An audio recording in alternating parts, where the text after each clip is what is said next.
Welcome to the Quincy Institute's half-day conference titled, The Rules-Based Order is in Crisis. What comes next? My name is Trita Parsi. I'm the Executive Vice President of the Quincy Institute, a transpartisan think tank in Washington that promotes ideas that move U.S. foreign policy away from endless war and toward rigorous diplomacy. We favor a national security strategy that is centered on military restraint and diplomacy. If there ever was any doubt that the global order is on the verge of collapse, the ICC warrants for Israeli Prime Minister Netanyahu and Yoav Gallant, the defense minister, probably put those doubts to rest. Not the arrest orders themselves, but the reactions of the United States and some European partners. One has to be exceptionally forgiving, perhaps naive, not to be left with the impression that all the preaching about the rules-based order over the course of the last couple of years, particularly under the Biden administration, was little more than deceit. But is the world doomed to live under an increasingly selective RBIO instead of an inclusive order centered on international law? The current UN-centric system is undoubtedly very flawed, but would a non-inclusive coalition of the willing type of an order bring greater stability to the world and greater security to the United States?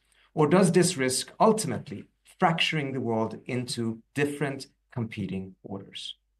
Last summer at the Quincy Institute, we launched the Better Order Project.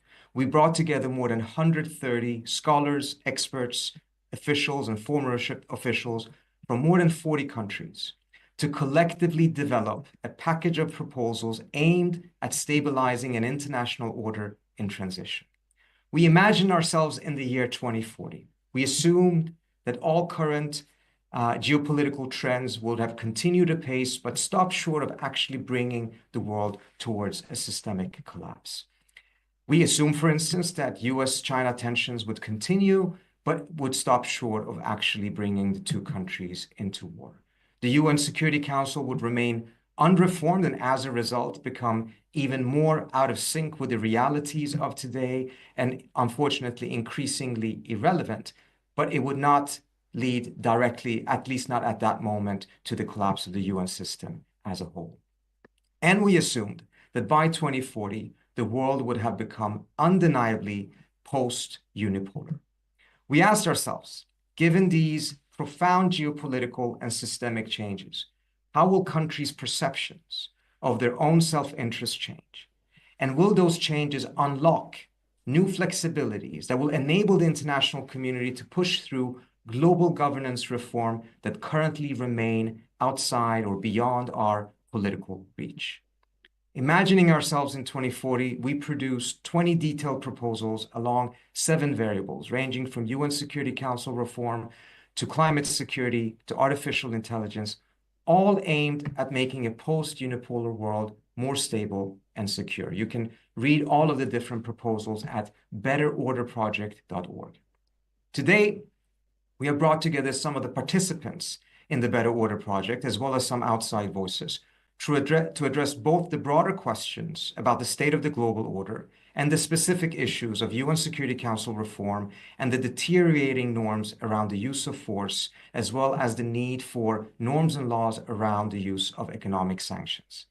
As the use of sanctions and economic coercion is likely to continue to grow in the coming decades, with devastating consequences for civilian populations, but also because of the risk that a fracturing economic order will also fuel a fracturing security order. For all of our viewers here today that are on YouTube, you can use the comment section on YouTube to ask your questions, and we will try to get to those during the conversation. So with no further ado, allow me to introduce our esteemed panelists for our first panel, which will deal with the crisis of the so-called rules-based order. Antonio Patriota is the former foreign minister of Brazil and currently serves as its ambassador to London. He has also served as Brazil's ambassador to the United States, to the UN, to Egypt, and to Italy.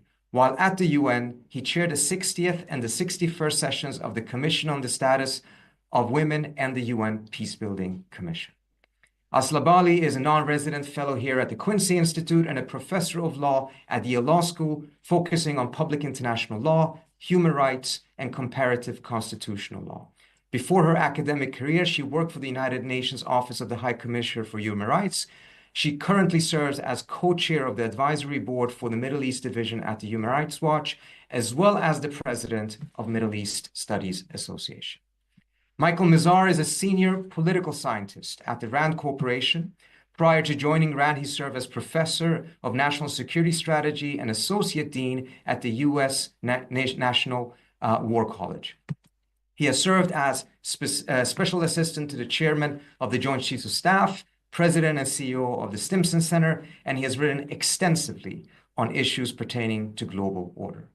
And last but not least, we have Feng Zhang, a visiting scholar at Yale Law School and non-resident senior fellow at Tsinghua University in Beijing. He specializes in China's foreign policy and is the author of Chinese Hegemony, Grand Strategy and International Institutions in East Asian History. And he's also co-authored 2 books with Ned Lebeau, another participant in the Better Order Project, titled Taming Sino-American Rivalry and Justice and International Order. All of our 4 panelists played a very crucial and active role in the Better Order Project, and we are grateful not only for participating here in the conversation today, but for all their vital contributions to the project as a whole. Antonio, let me start off with you. I want to get your reaction to the reactions of the United States and the EU states to the ICC decision. Biden called it outrageous. Germany remains undecided as to whether it will comply with it. Hungary has openly defied it and invited Netanyahu to come and visit Budapest. Brazil has long argued that the rules-based international order is not the same as international law and in some ways stands in contrast to it. Have these reactions, in your view, vindicated Brazil's skepticism about the rules-based order concept? Well, Trita, let me start by saying how pleased I am to participate in this debate and how pleased I was to be a part of the Better Order Project, because the Quincy Institute also calls itself an institute for responsible statecraft. And I think this is precisely what we need in today's world. More responsible statecraft, particularly from those who should be leading by example. And yet what we witness is systematic violations of international law and international humanitarian law. And by the way, I would remind viewers that the established expression is the rule of law, not the rule of rules. Rules of the game can change according to whoever is dictating them. The legal order is one that should apply universally, and selective adherence to it is very detrimental to international cooperation. And I would argue detrimental to the interests of those who allow themselves to pick and choose which parts of the order to abide by or not.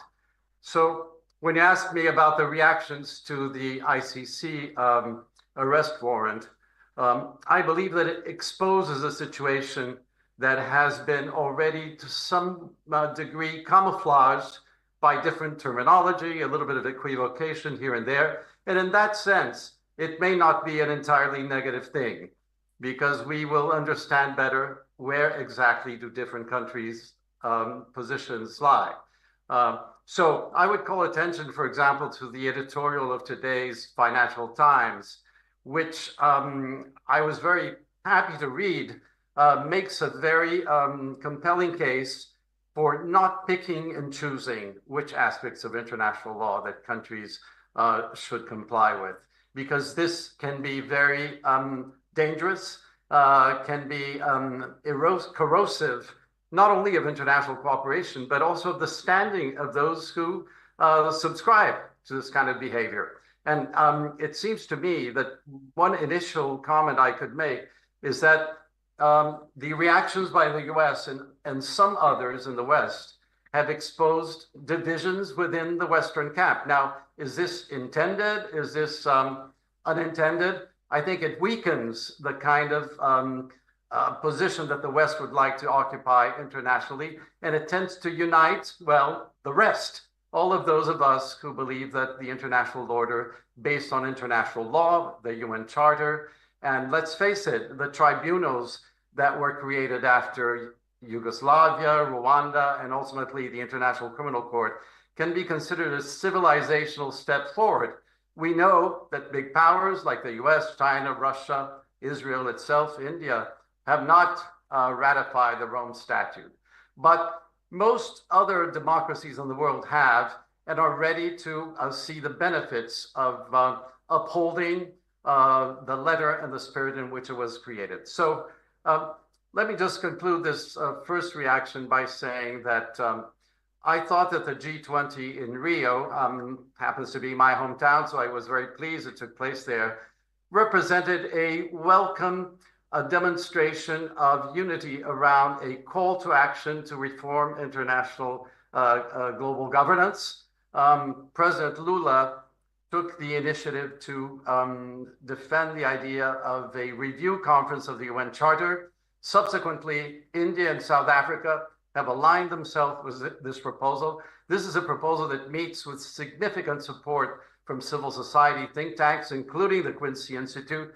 I think as we witness a kind of tipping point of a systemic nature, we're familiar with the climate tipping point, but I see another tipping point that could be of just as dramatic consequences for all of us, for humankind.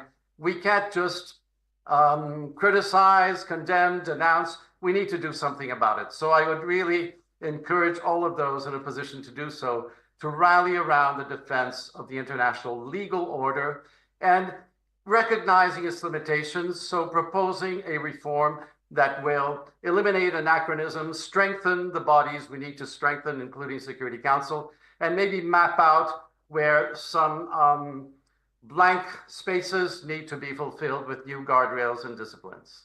Thank you. Thank you so much, Antonio. I want to get back to what to do about this and what the pathways forward may be. But before we go there, I want to clarify a couple of things. You mentioned that what we see here in some of the reactions are in some ways perhaps helpful because it clarifies where countries stand. I want to turn to you, Asla. A common perspective in the Global South is that the rules-based order is not only not the same as international law, but it actually is a threat to it, that it hollows it out.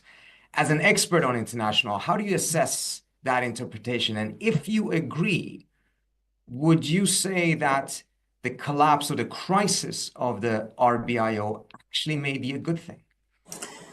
Yes, thanks so much, Trita, and thank you also for having me here today and for leading this important initiative at the Quincy Institute. I think it's definitely charting the right kind of path forward, and I hope it gets a very wide readership and audience. To your first question, international law is a signal achievement of the post-World War II order. It was a transformation of what we meant by international law, which began with, in the UN Charter, the notion that those states that are recognized as sovereign have de jure equality. That is to say, they have an equal right to participate in the production of the rules that govern the system, which is completely novel. Prior to the Second World War, when vast swaths of the world were under imperial domination, you had enormous territories represented simply by metropolitan actors like the UK and France, creating norms exclusively in their own interest, or to regulate competition exclusively amongst Western imperial powers. The New World Order was a consequence of a range of things. The two world wars demonstrated that the instability produced by that competition was a planetary threat to our continued existence. It also demonstrated that those European powers could no longer manage and control their empires, that they no longer actually had the de facto power to control those territories. And the new system that was the product of the US architectural imagination in many ways was to recognize the sovereignty of all territories across the globe and give them equal membership in the United Nations and produce a positive international legal order that involved the participation, however flawed, and I will happily return in another round to talking about the flaws of the international legal order, but the equal participation of all states in determining the rules that would govern. Now, granted, in an institutional architecture that internalized vast asymmetries, including things like the UN Security Council with asymmetric voting powers allocated to the victors of the Second World War. And soon those victors became the core nuclear powers. And so that asymmetry could be imagined to reflect the need to bind them into some architecture with one another to to prevent another world war that would find them one opposed to the other. But the bottom line of the international legal order is that it is a consensual order, as Antonio mentioned as an example. The Rome Statute, which is a multilateral treaty concluded between states as a matter of international law, includes only those parties that consent to participating in it. Those parties that choose not to be in that order, such as the United States, are not subject to the jurisdiction of the court. And the way that international law is produced as a positive matter involves states making these judgments for themselves. The contrast with the so-called rules-based international order is that the rules-based international order is once more a rule of hegemony. It's a rules-based system in which powerful states dictate what the rules will be for the preservation of relations in what they describe as a liberal order amongst like-minded states that are willing to commit. In the case of the rules-based international order that the Biden administration routinely invokes, it primarily is an order of states willing to back American hegemony in an increasingly competitive environment where you have the rise of multiple other potential, at least regional hegemonic actors. And that American hegemony includes the ability to pull together coalitions of the willing to impose rules where the US deems it in its interest, and equally to defect from the rules when the US deems that they are not serving its interest. And those rules may be prescribed by international law or not actually governed by international law at all, but rather simply by the preferences of the powerful state. That kind of an order, which harkens back to the pre-World War II international legal system, is remarkably dangerous at this point. It has been a problem from the beginning of the post-World War II order. One thing to note about that international legal order, I've already said, it was a product of the American international legal imagination. The UN Charter was effectively a constitution for the legal order. The Universal Declaration of Human Rights was effectively the Declaration of Independence. The International Bill of Rights was a corollary to the American understanding of how governing power is restricted by rights-based instruments. All of this, however, was drafted to serve disproportionately US interests. That is to say, the US was the hegemonic actor over that universal international legal order, and the US has benefited from its stability more than any other single actor in the international community over the last 3/4 of the century. As a result, the US's pattern of behavior in the last quarter century of systematically defecting from that same set of rules, the rules that are written for the international system as a whole, the international legal rules, and crafting these coalitions of the willing and rule-based international order and so forth, that is essentially bloc-based, that is a coalition selected by the United States of privileged allies that it's prepared to defend in exchange for their willingness to underwrite its own hegemonic preferences, represents absolutely a dire threat to the international legal order, because it is the withdrawal of support from the hegemonic actor that has most disproportionately benefited from that order in order to defect to a smaller club of states that are to be defended, and then all other states face a regime of essentially provisional or permeable sovereignty where their own interest can be set aside and the law that they agreed to can be overridden by the preferences and prerogatives of the United States. So that is directly a threat. And that does mean that, as Antonio has suggested, having a clearer understanding of the positions that states have taken has actually cast the United States increasingly in the role of a defector, of not a state that is in favor of a status quo of stability, the underlying logic of the international legal order, but instead a revisionist state that is acting more or less as a rogue in tension with the existing international legal order. Understanding that clearly, for example, through denunciations of the international institutions like the International Criminal Court, the ICJ, the overriding of UN Security Council resolutions, as we saw with the ceasefire resolution in March for Gaza that the US allowed to pass with an abstention and then immediately disregarded.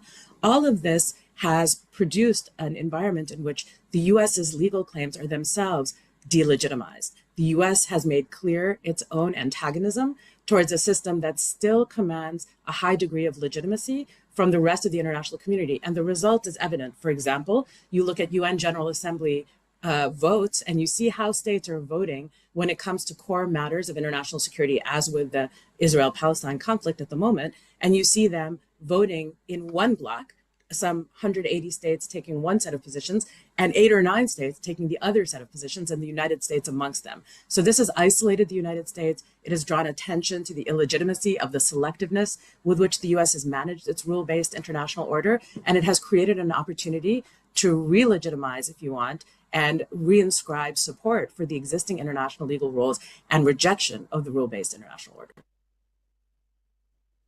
Thank you, Asla. Mike, I'm going to turn to you to comment on this. Let me just preface by saying this. The way Asla describes this essentially is that you had an order after World War II, and then in some period of time in the last 15, 20 years or so, we're seeing the United States starting to favor and starting to use the term rules-based international order, a term that was not even used prior to this century, actually. And essentially says that the rules-based order is a revisionist tool, something that turns back the clock, rather than what the Biden administration has defended it as a tool to retain the status quo. From your perspective, do you agree with that assessment? And can you tell us what you think the Biden administration's thinking around this is? And I want to particularly mention the 2022 NSS, National Security Strategy document, in which the Biden administration frankly describes the rules-based order less so as a governing structure for the world, but kind of like a block, by saying that those who subscribe to the rules-based order would also benefit from American military protection. So tell us your assessment, your reaction to what Asla said, and what you think Biden's intent with the rules-based order is. Is it a block to counter Russia and China, essentially? Yeah. So thank you very much. Great to be with you again. On the first point, I very much agree that there have been problems with sort of inconsistent and hypocritical U.S. behavior in regard to some of these rules, particularly over the last several decades. I guess I don't necessarily see as much the inherent necessary contradiction between whatever we call the post-war order, liberal international order, rules-based. The two fundamental components of it are a principle of non-aggression and an international economic and financial order that did contribute to stability to the degree that they were adhered to. And particularly the non-aggression component of the post-war order obviously has echoes in the UN Charter and elements of international law. So I think in theory, the two can be mutually supporting.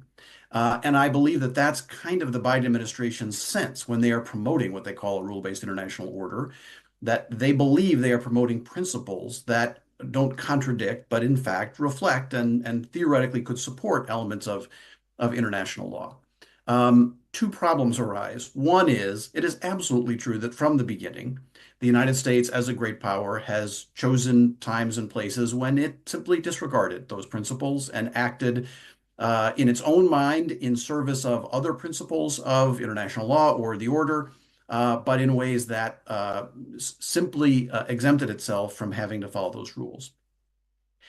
To some extent, that's going to be true of any order. And to me, the question is, what's the threshold? And I think there, for a number of decades, there was probably a certain degree, as John Eikenberry and others have argued, of sympathy and tolerance for the fact that the great power running this order that's benefiting a lot of countries in a lot of ways is going to step out of bounds from time to time. I do believe that pattern of behavior, I don't know if it's reached a crisis point, but certainly has passed sort of a threshold of tolerance of the rest of the world. We can talk about the specifics, but that's one challenge. The other challenge is, as you mentioned, the U.S. perspective today is that international law and any kind of rule-based international order is primarily under assault from revisionist powers, namely Russia and China, and that U.S. actions, including gathering like-minded countries together, are fundamentally a response to that kind of revisionism. It's a very long discussion to get into the details of that. How much is the U.S. the original revisionist and others are reacting to us? How much are Russian and Chinese ambitions targeted at precisely elements of international law that we all want to uphold? But that is the U.S. perspective. And so in nominating these sort of alliances of like-minded countries, the U.S. administration felt that it was responded to an unavoidable international reality, that the pressure from China and Russia was creating a need to respond, whether it's the NATO response to the Ukraine aggression, whether it's international technological cooperation to promote norms of intellectual property and things like that.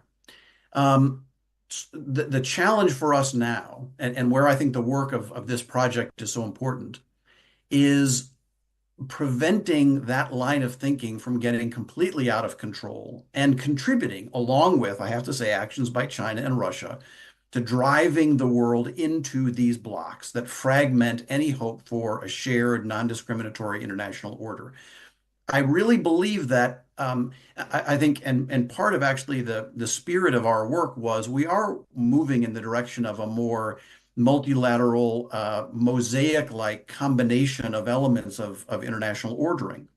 And so in that kind of a future, I think that groups of like-minded countries promoting standards and agreeing to adhere to standards that are in alignment with international order and the kinds of international rules of non-aggression, free and fair trade, and so on that we've wanted to promote, those can be supportive of a stable international system, but only if we pursue them in ways that are, clear-eyed and try to integrate them into a larger approach that begins, as we're saying, with the principles of the UN system, with principles of international law, and extends off of that. So I think that, there's a reality here the United States is responding to that just can't be ignored.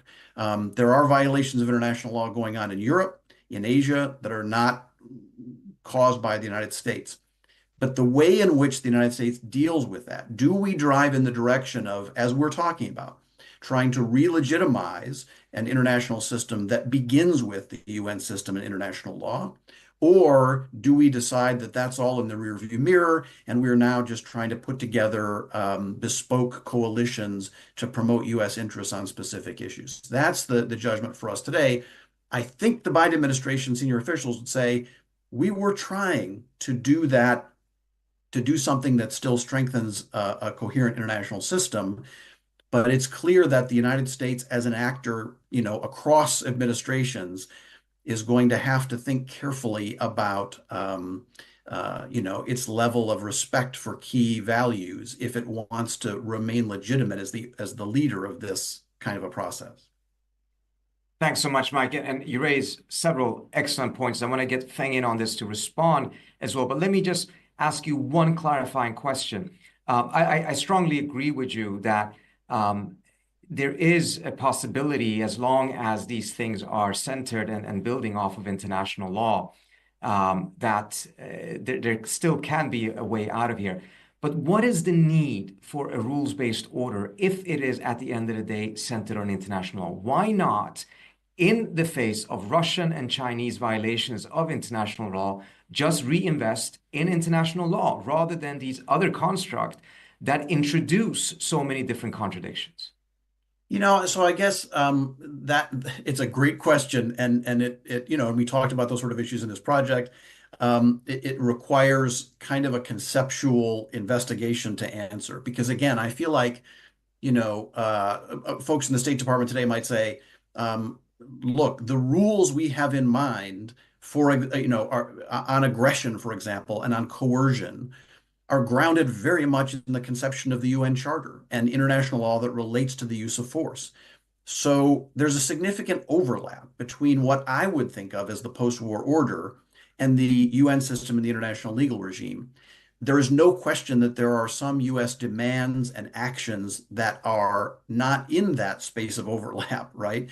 And that's the tension to manage. But I don't, I sort of feel like there are certain grounding principles.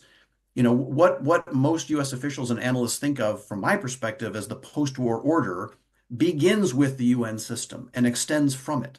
So in a conceptual level, I don't think they're necessarily opposed. It's just when the US gets some rules or ends in mind, groups them under the rule-based international order and begins demanding, and then using things like secondary sanctions and things like that to enforce this, that's where we are taking our maybe well-intentioned effort to defend those things out of the bounds of that original conception. And that's where I think the tension lies. Thank you so much, Michael. Fang, give me your reaction to what Michael said, which is that at the end of the day, these things can be sorted out as long as, of course, they are centered on the UN Charter. and don't deviate too much away from it. But is that how China perceives this? Or does China see the rules-based international order as an instrument against China itself? And if so, what will China's response be, not just up until now, but in the future as well? Will it be an investment in the international legal system, or will China also seek to bring together its own forms of coalition of the willing alliances or blocs, still centered on the international law, perhaps, at least conceptually, but nevertheless something that could fuel the fracturing of the international order as a whole and bring about a multi-order world? Well, thank you very much, for having me. I too think this Better Order project is an extremely valuable project. So I'm really pleased to be part of it. You raised several very interesting and complex questions. Let me first start with China's attitude toward the rules-based order. I think China's basic attitude is that this construct, the rules-based international order, is a rhetorical and policy tool of the American hegemony, as several of our panelists have already pointed out. So to use an often made distinction, this is rules by rules according to the American conception, as opposed to rule of law, a rule of international law. And I think the Chinese government attitude is that this is simply the latest manifestation of US hegemony and power politics as practiced by the Biden administration. But I find what Mike has said about the UN origin of the American conception was very interesting, because China is not against rules per se. China's order is also deep down rules-based.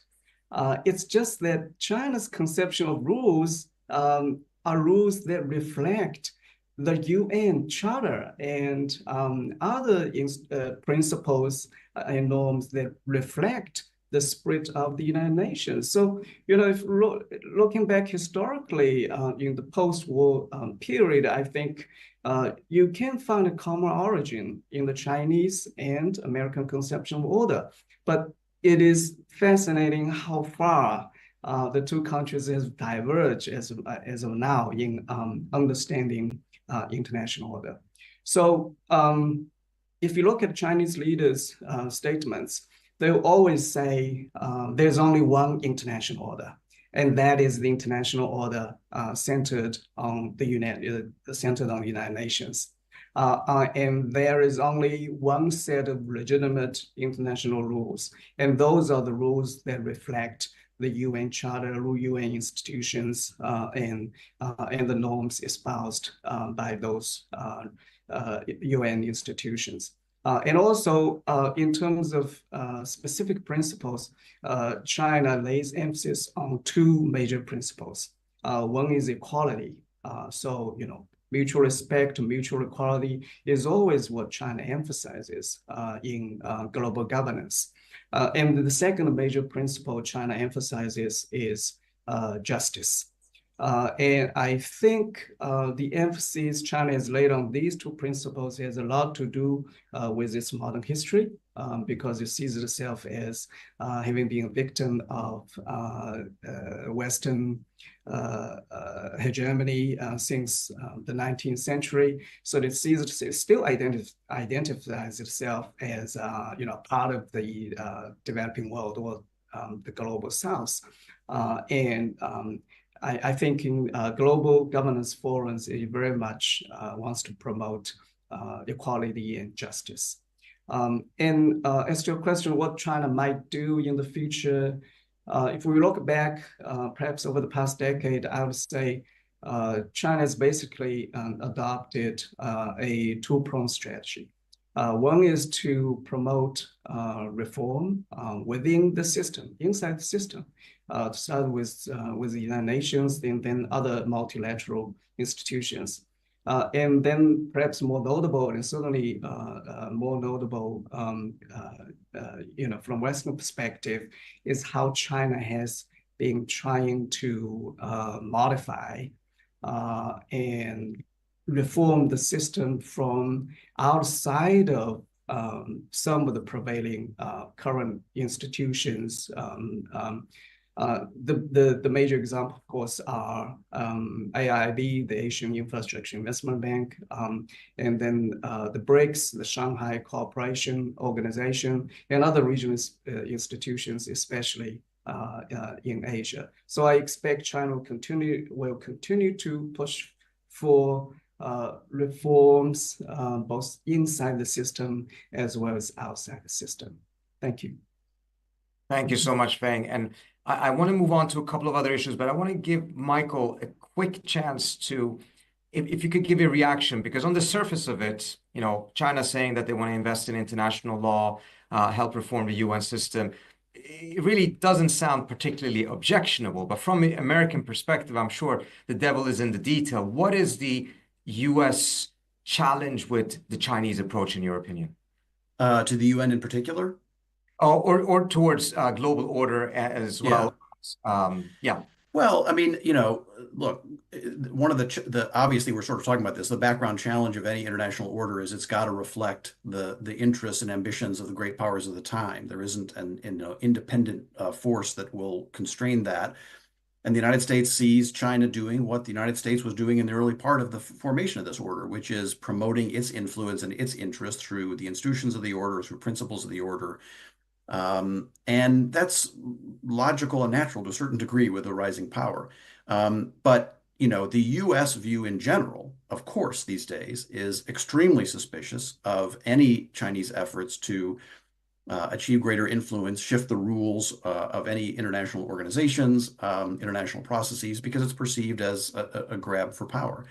So the great challenge we face is for these two leading powers of the era, along with many others, to come to some agreement on the limits of the degree of unilateral ambition they're going to try to satisfy through shaping the international order in favor of some of the kind of general rules that we're talking about. I think a very important place to start is with the essential guarantee of the UN Charter of non-aggression and the non-use of force. That's something that I think the United States is more in a mindset to be supportive of today than it was 20 years ago. And those are kind of dialogues that we could have to say, okay, we're great powers. We will often act outside the scope of the rules or laws of the day.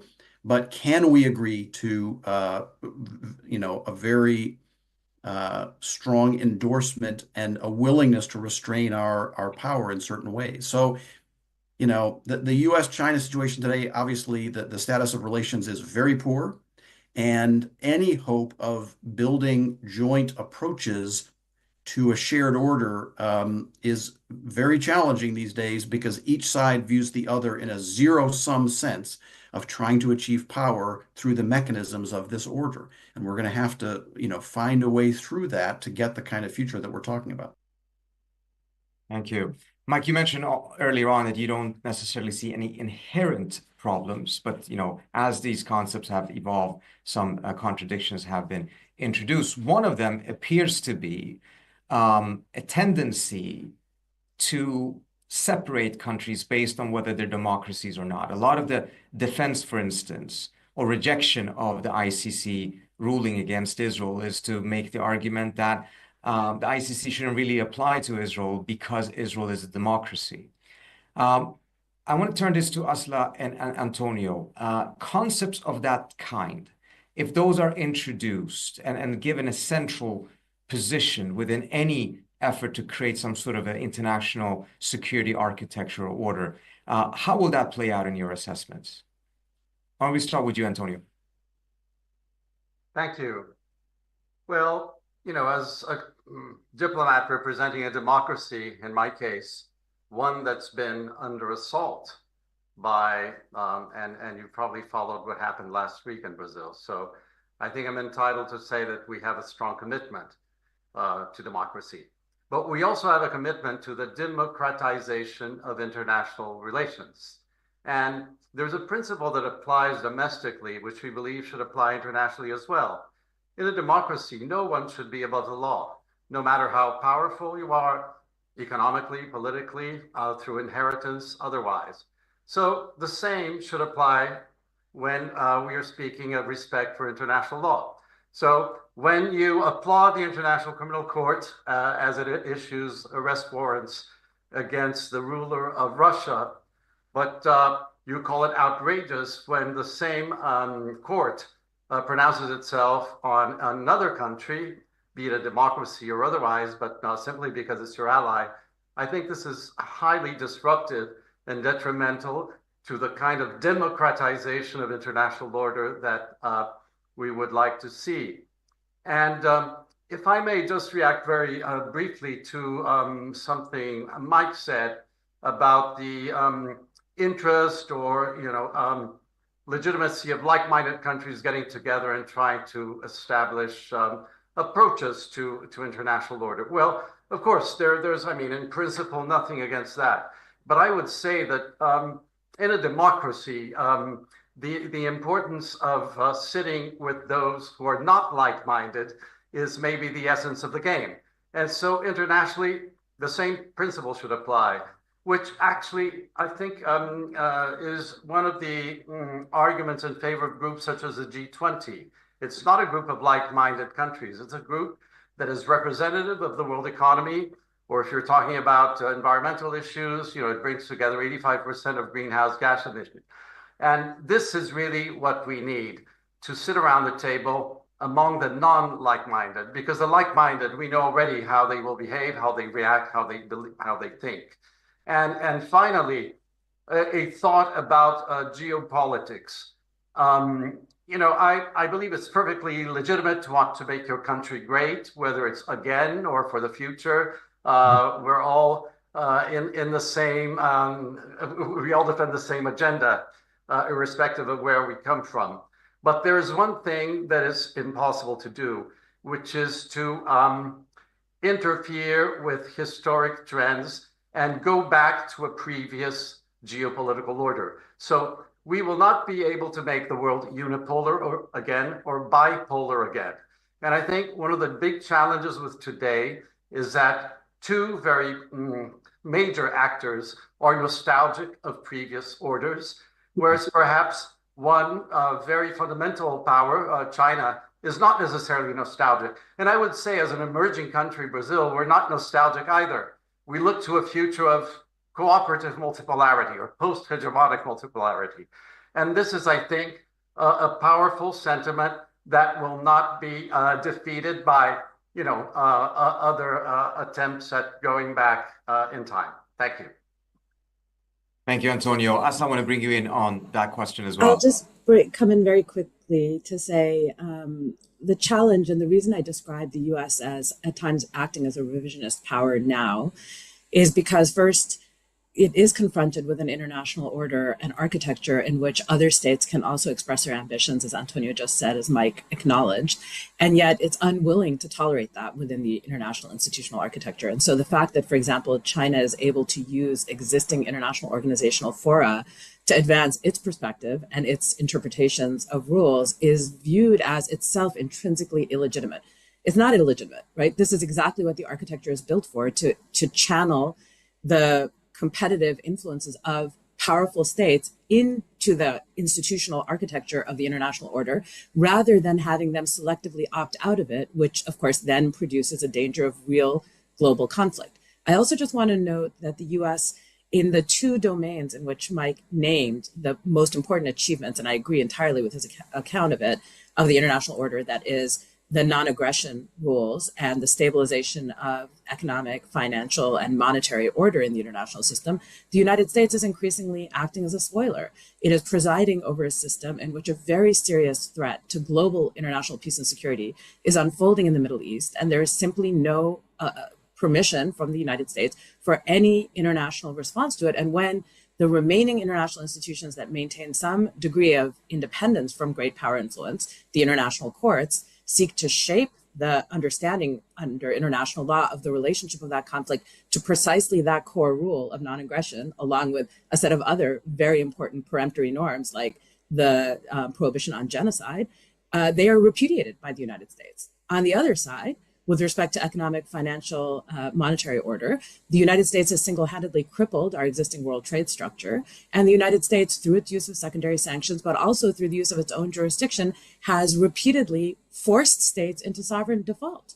The very kind of thing that we were trying to build a system to prevent. That is what the system is designed to do, to create international financial and monetary stability. And instead, we're endangering regions. I mean, just the example of Argentina, which I won't belabor here, but a country that patiently negotiated a sovereign debt restructuring only to have it unraveled by literally a district court in the United States. And the US views that as an acceptable role for it to be playing in the international architecture. Under these circumstances, it's very difficult to imagine a universe in which China, if that's the principal competitor in the minds of the Biden administration or others, won't command significant alliances in the international order, because the United States is behaving in ways that are deeply adverse to the interest of a very large proportion of the global community that is not included in that selective coalition that it builds, whether it's definitionally around democracy. I doubt whether that will be the principal definition going forward in the next period, but perhaps, or around some other definition of its interests.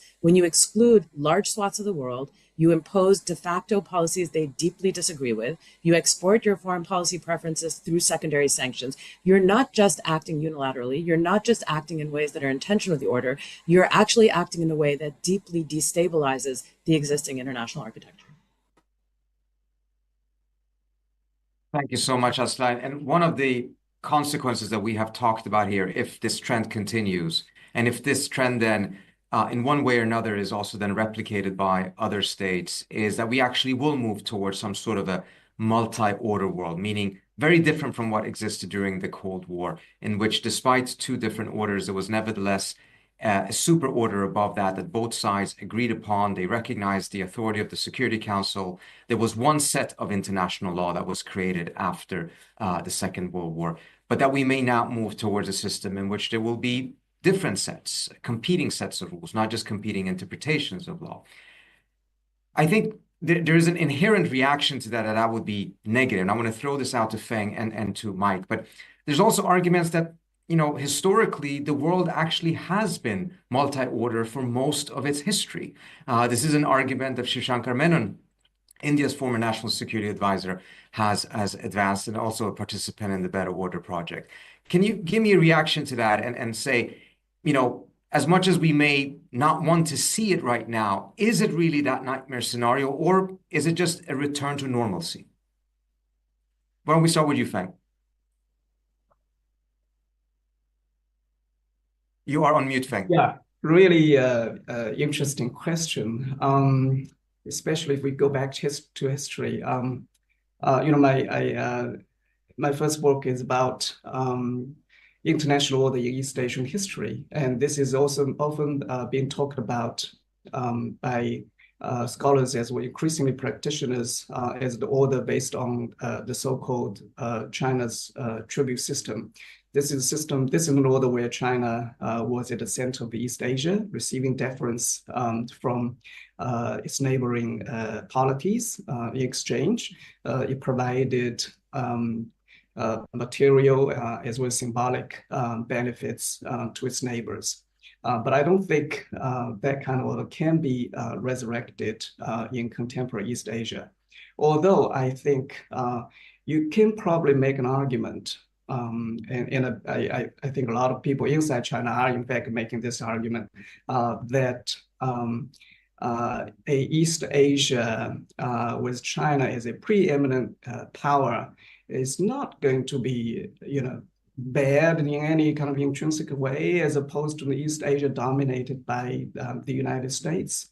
But you know, this is very complicated an argument, and there are lots of states in the region that are skeptical of China's role, at least as of now.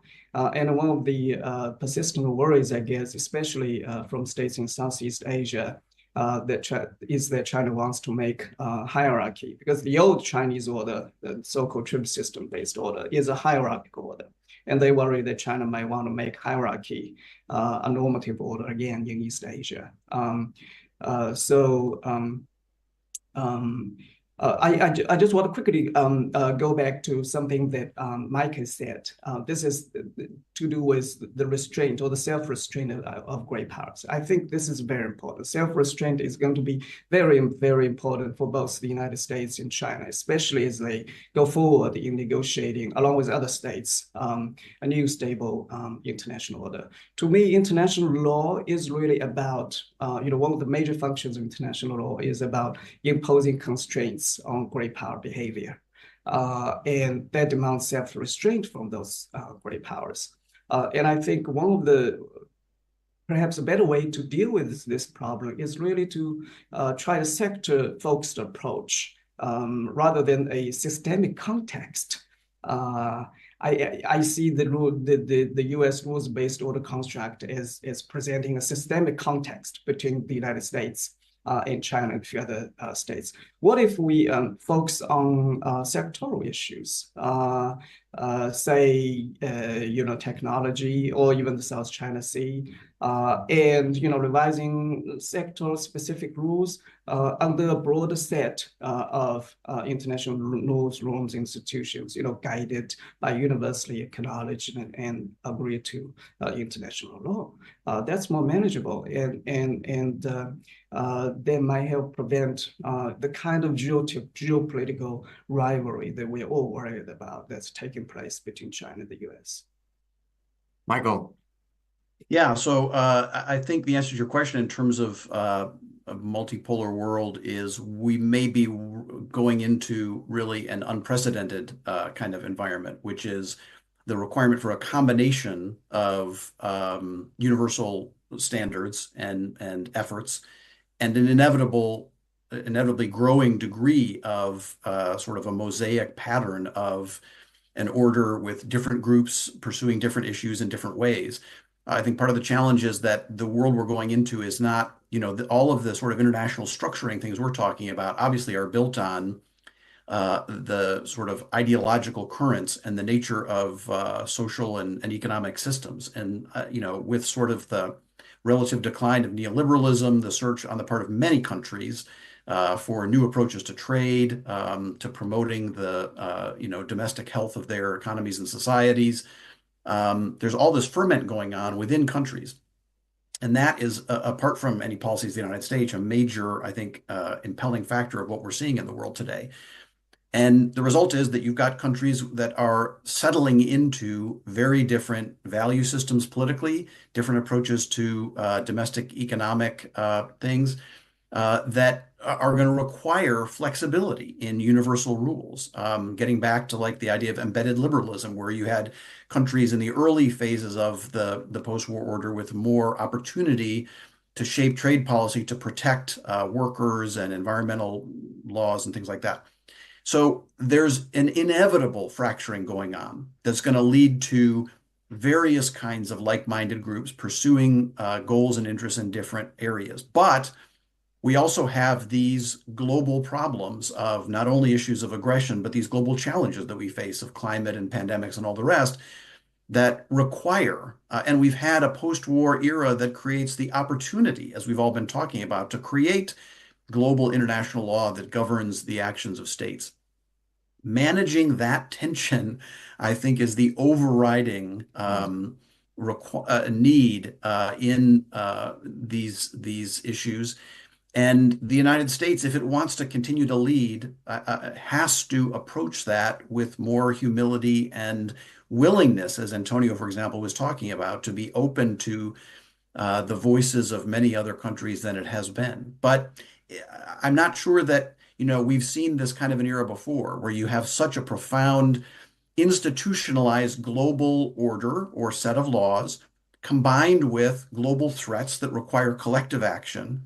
But at the same time, ideological socioeconomic currents within countries that are pulling us apart into different kinds of approaches and blocks. And that's going to be incredibly tricky to manage. Interesting. We have a question from Timothy Rush in the audience who asks, what about the BRICS? Is the BRICS also emerging as some form of a coalition of the willing alternative here? I suspect, Antonio, that is not how Brazil views the BRICS, but I think one could make the argument that one common denominator of the different BRICS countries is that they do tend to have a degree of disagreement with the RBIO concept. Can I comment? Yes, it's all yours. You know, I think the parallel that could be drawn is really between BRICS and G7 to some degree. The natural topic that brings them together are economic, financial ones. So the coordination that takes place before the spring and autumn sessions of the international financial institutions in Washington is really their privileged locus, let's put it that way, where they all uphold, let's say, similar positions or a broad common denominator of introducing better representation for developing countries into the governance structures of those institutions that I think most of us agree have a strong component of anachronism in their performance.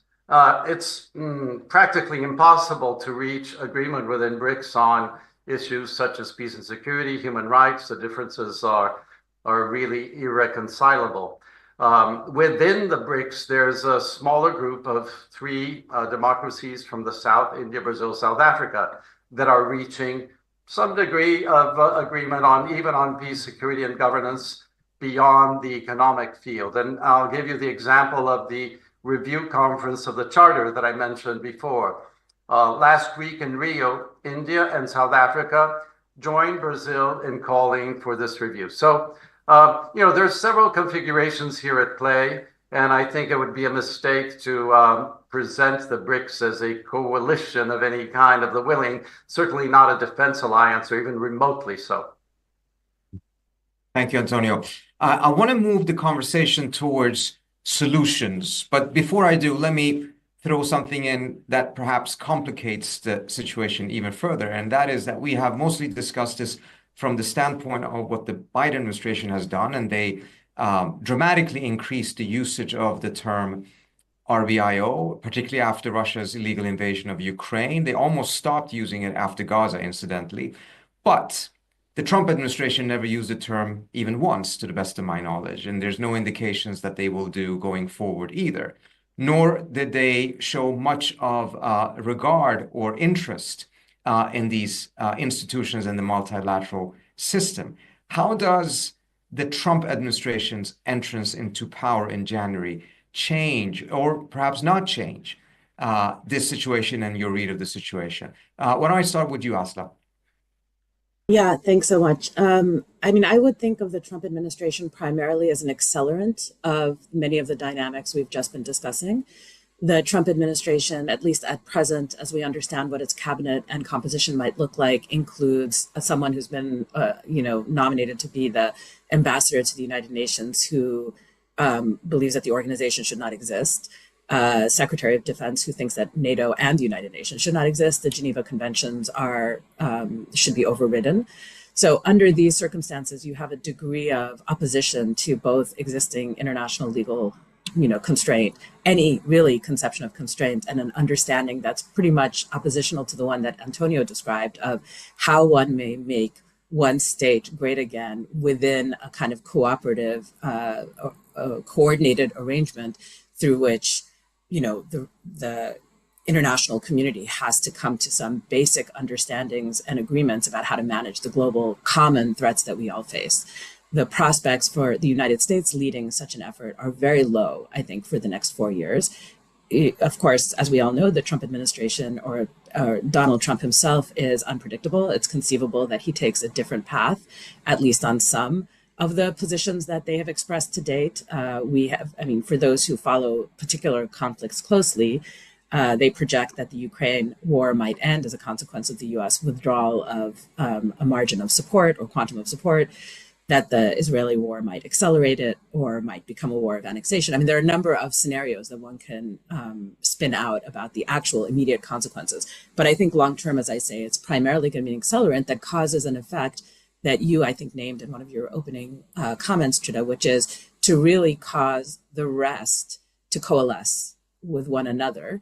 And in a sense, Antonio mentioned the idea that the West itself might be fractured. I think it's very clear that that's the case. I mean, if we're looking at things relating to international law, for example, the positions on the ICC and the ICJ, it's just very clear that there's a proportion of Western Europe that simply disagrees fundamentally with the positions that the United States has taken and are charting their own course on those questions relating to those institutions, their role in the international legal order, and more generally, the need to, reinvest in a Security Council that imposes constraints on the use of force and on aggression.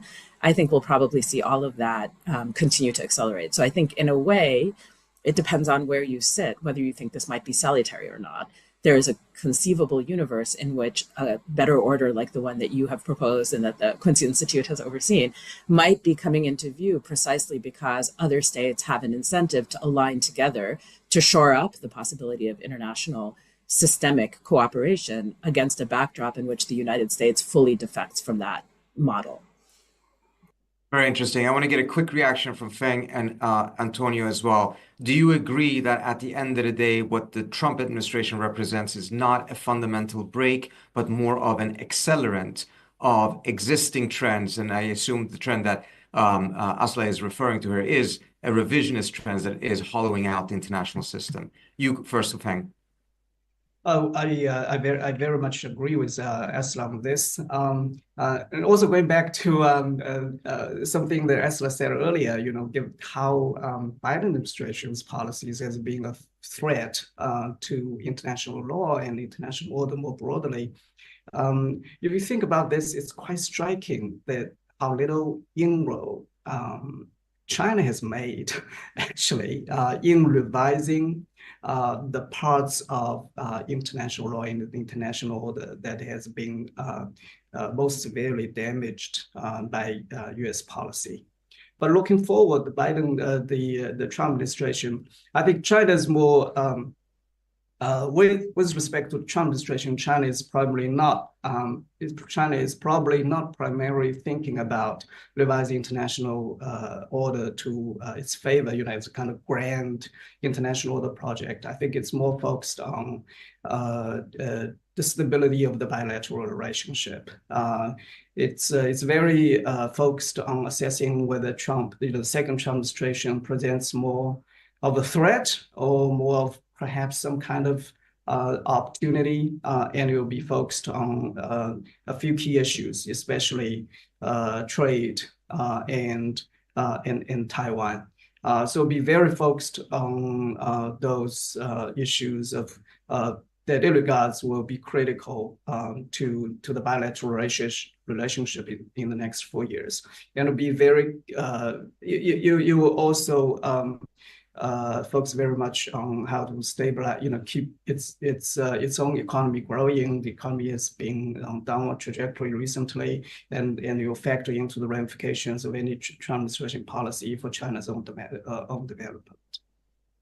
Interesting. Thank you, Fang. Antonio, give me either your personal assessment or Brazil's official position. Well, I'll try to draw a kind of compromise between the two and say that it's really early to say whether the incoming administration in Washington will accelerate something or represent a big rupture. I just objectively comment on the following. The United States ambassador to the United Nations is traditionally the only one out of the 193 countries that holds cabinet level status back in its government. To my knowledge, the incoming administration has not changed that status. I think that's a measure of manifestation of respect for the system. It's also interesting to remind ourselves that during his previous tenure as president, President Trump used to address the General Assembly regularly. And I think we could expect the same. In that sense, even a minimal degree of participation or or one that is, let's say, potentially disruptive, but still engaging with the rest of the international community, is something that may be helpful ultimately. But I would just add on another thought which comes to mind. I don't know how many of you have read the autobiography by Kofi Annan, which I read, I think, recently during COVID. And there's a thought in there that I find very interesting. He says that the credibility of the UN system would have been irreparably damaged if it had authorized the Iraq intervention, which proved to be under false pretexts. So the UN system preserves its credibility and legitimacy even in the face of violations when it does give cover for those violations. And I think this is no small sign of strength, and we should demonstrate some faith in that ability to deny legitimacy, deny credibility as a very powerful tool in our system. That is an epic glass half full assessment, Antonio. If I could ask Michael, if you could react to the question about Trump, but with this specific thing in mind, in the vein of seeing things perhaps glass half full, which is, if the Trump administration is serious about reducing America's military posture around the world, withdraw forces from several different arenas because it no longer serves U.S. vital interests to be in so many places at the same time, despite conservatives' misgivings about international institutions or discomfort with it, does it not actually serve the Trump administration to actually have a stronger multilateral system in place in order to be able to offshore some of those security burdens, otherwise risking that in the absence of that, being once again pulled in to those arenas and perhaps once again having to play the role of a global police force, despite the very clear desire of the Trump administration to stop playing that role? Yeah, I mean, there's an element of that. I guess I would agree to a point, but put it a little differently. Clearly, it appears that I mean, President Trump has routinely said that the United States has borne too much of the burden of supporting this international order. It's kind of ironic that some of the strongest grievances against the operation of the order have arisen in the country that arguably has benefited the most from it, or certainly has had the most power within it. So to that extent, yes, any process that creates the basis for others to share burdens ought to be welcomed.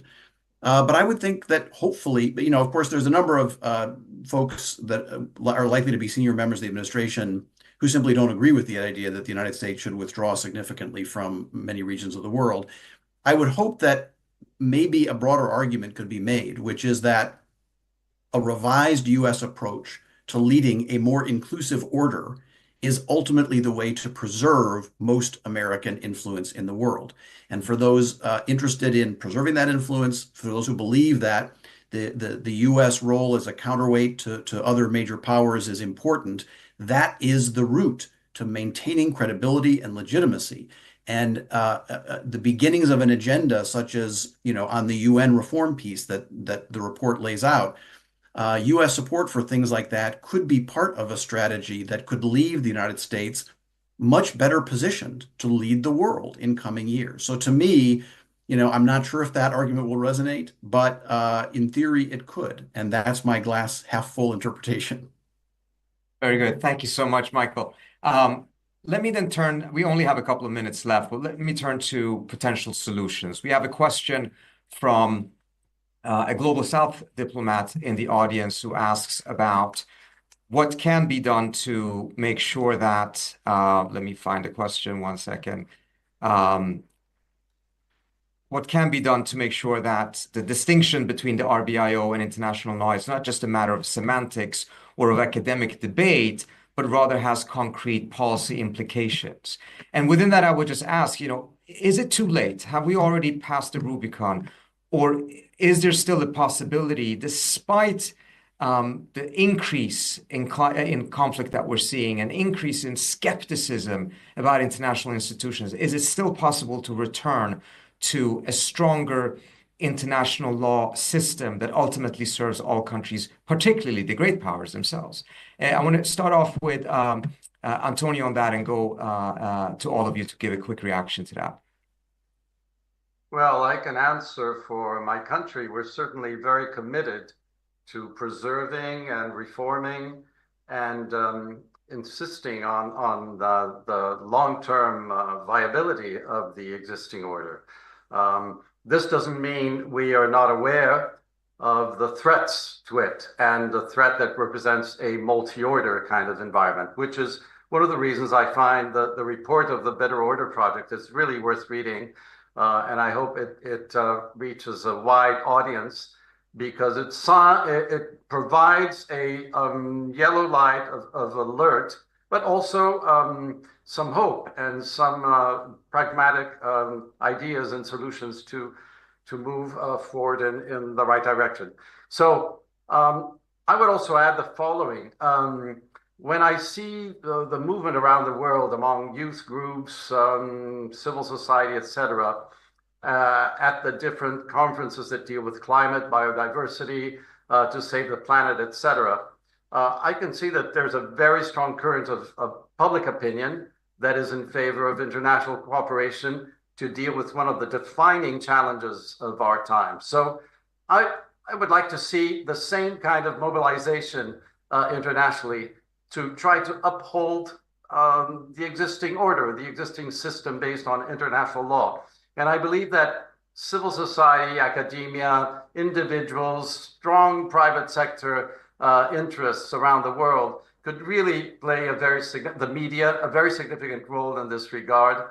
I must say that here in the United Kingdom, whenever I speak at different universities, and we know they have some of the best in the world, I find a very receptive audience to the kinds of ideas that our report embrace. So, I think there's room for hope. Thank you, Antonio. Fang, share your views. Right. So I think China has always been strongly committed to an international order centered on the United Nations and strongly supported rules that reflect the UN Charter. And I see no reason why China would change that stance in the years ahead. But I would say, China as a great power is sometimes fall into what we might say maybe a great power trap, for the lack of a better term. This harks back to something that Mike said, great powers, two great powers rules functions in two ways. One way that we already talked about, and is what I would like to see is for rules, especially international law, to impose strong constraints on the behavior of great powers. But great powers also often use those rules to promote their own interests. And this is very clear in the behavior of both the United States and China. So I guess, for China going forward, you will have to exercise real self-restraint. I want to go back to this concept, self-restraint. And the efficacy of international law, I think, really boils down to the willingness of great power, to the degree to which the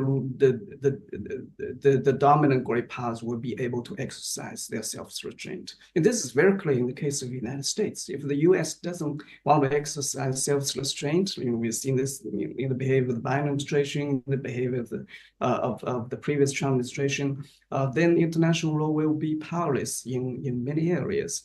So my hope is that China will recognize its great power responsibility. And a big part of that responsibility is self-restraint. Thank you, Fang. Yeah, at the Quincy Institute, we are quite partial to the concept of self-restraint and definitely wish that to be adopted, not just by the United States, but by China and other great powers as well. Michael, your quick reactions. So just very quickly, specifically things the United States could do to move in the direction of these glass half full outcomes. Number one, I think we could not only support, as the United States has done, but strongly push for UN reform, for the reform of the structures and the power arrangements as has been laid out in the report.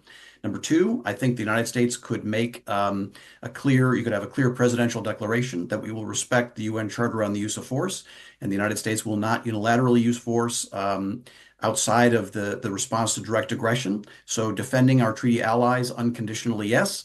Future Iraqs, Libyas, Grenadas, no. And third, I think the United States could declare that it will cease the imposition of secondary sanctions and roll back those that are in place. I think those three things together would put a marker down on the table that the United States intends to lead in the international system, unapologetically stand up for the values that it believes in, but will try to do so in a way that respects some of these shared principles of international governance. Thank you, Michael. That would be some very welcomed and significant changes, and we will talk about some of them in the next panel. Thank you so much for that, Michael. Asla, last word is to you. Thanks so much. And I agree with all that Antonio, Fang, and Michael have said already. I think there is hope for the international legal order. And one way that I would mark that is that over the last year, since October 7th, I've had many occasions to address American audiences on international law as it applies to the Gaza conflict.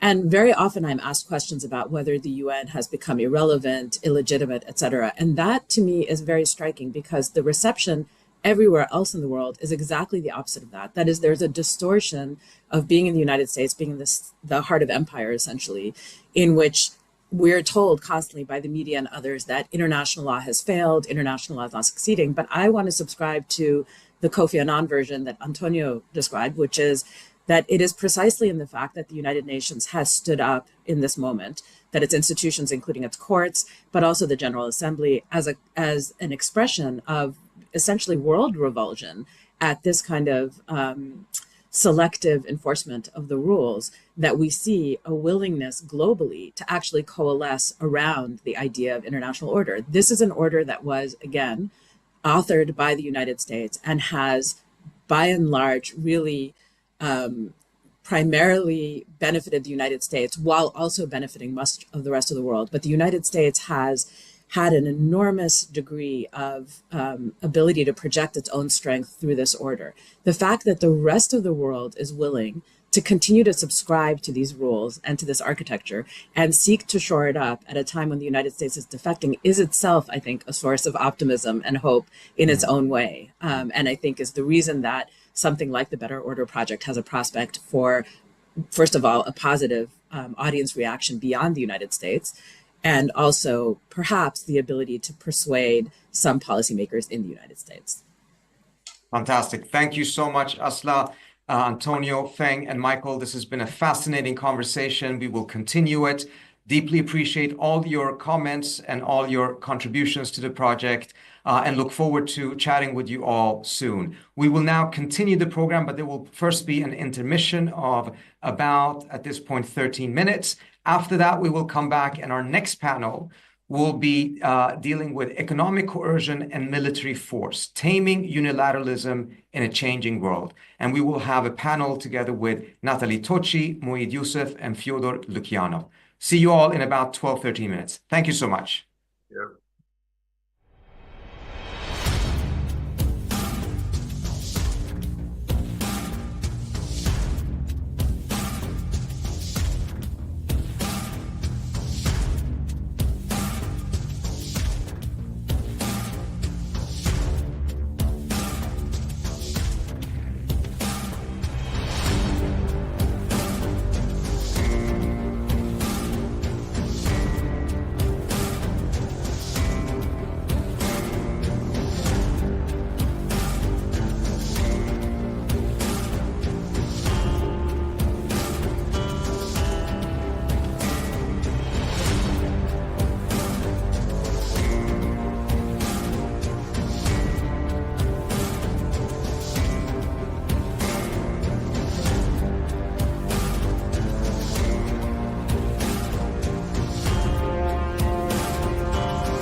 Do you ever get the sense that there's something fundamentally wrong with U.S. foreign policy? Do you ever get the sense that there's something amiss with the role that the United States has chosen to play in the world today? Since the end of the Cold War, I've lost track of the number of wars and skirmishes and interventions that the United States has undertaken. How many of them have ended successfully? Since 9/11, the United States has succumbed to something that can only be called militarism. The Cold War ended decades ago. We're in a different world now, a multipolar world. And yet our war machine continues to exact heavy costs. That's why the Quincy Institute exists, to promote an approach to foreign policy that emphasizes engagement in the world and de-emphasizes the reckless use of military power. We differ from other organizations in Washington because we are neither on the right nor on the left. Regardless of partisan identity, we welcome those who share our view that U.S. policy must change, must become less warlike and more committed to diplomacy. If you agree with me, come join us.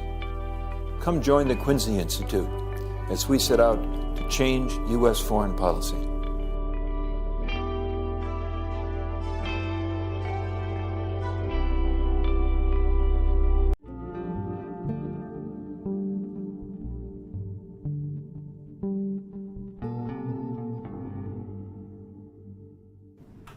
Well, the question is, what rules-based order are you talking about, right? The rules-based order. Well, I don't think there's only one, and that's part of the reason why we have a conflict going on right now over Ukraine and elsewhere. During the aftermath of World War II, the victorious powers put in place the foundations of the world order, the UN Charter, Bretton Woods Accords that governed the economic discourse in the world. The Russians opted out of the economic order, but they were participants in the UN system. And on top of that, we reached understandings on rules of the game in Europe through the Helsinki Accords, which had a set of principles that everybody bought into. And the Russians, for the most part, have said, we're comfortable with that order. What we're not comfortable with is the post-Cold War order that emerged after the collapse of the Warsaw Pact, the dissolution of the Soviet Union, where the United States became the rule setter, the world's sole arbiter of how you apply rules, the decider on when it could exempt itself from those rules. And the Russians have said, wait a minute, we're not comfortable with that. We're not comfortable with a system in which the United States can decide when the rules don't apply to itself. The Russian position on this is, well, that's not a rules-based order. There are large parts of the world that say, yeah, we agree. We want something in which we have more of a voice. It looks a lot more like the post-World War II system than the post-Cold War system that evolved. Those are things that we're going to have to address. The only way to address them, I think, is diplomatically, if you're not going to actually go to war. Ultimately, the world's leading powers are going to all have to buy in to the contours of the world order. If they don't buy in, then you don't have an order.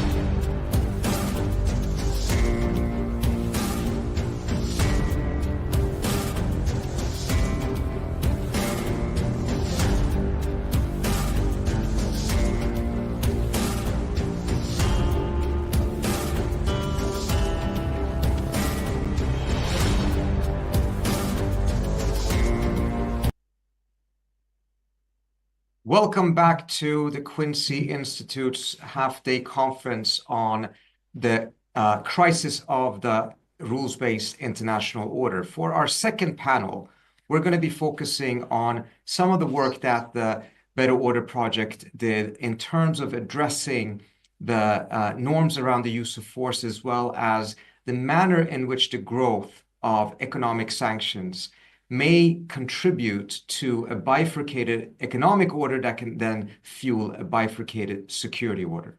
The post-Cold War order sought to limit the use of force and unilateral military intervention, though the track record, of course, has been spotty and had often failed in some instances. I think there's an agreement, nevertheless, in particular, we heard that in the previous panel that we just had, that in its absence, the world would have seen far more violence and far more suffering.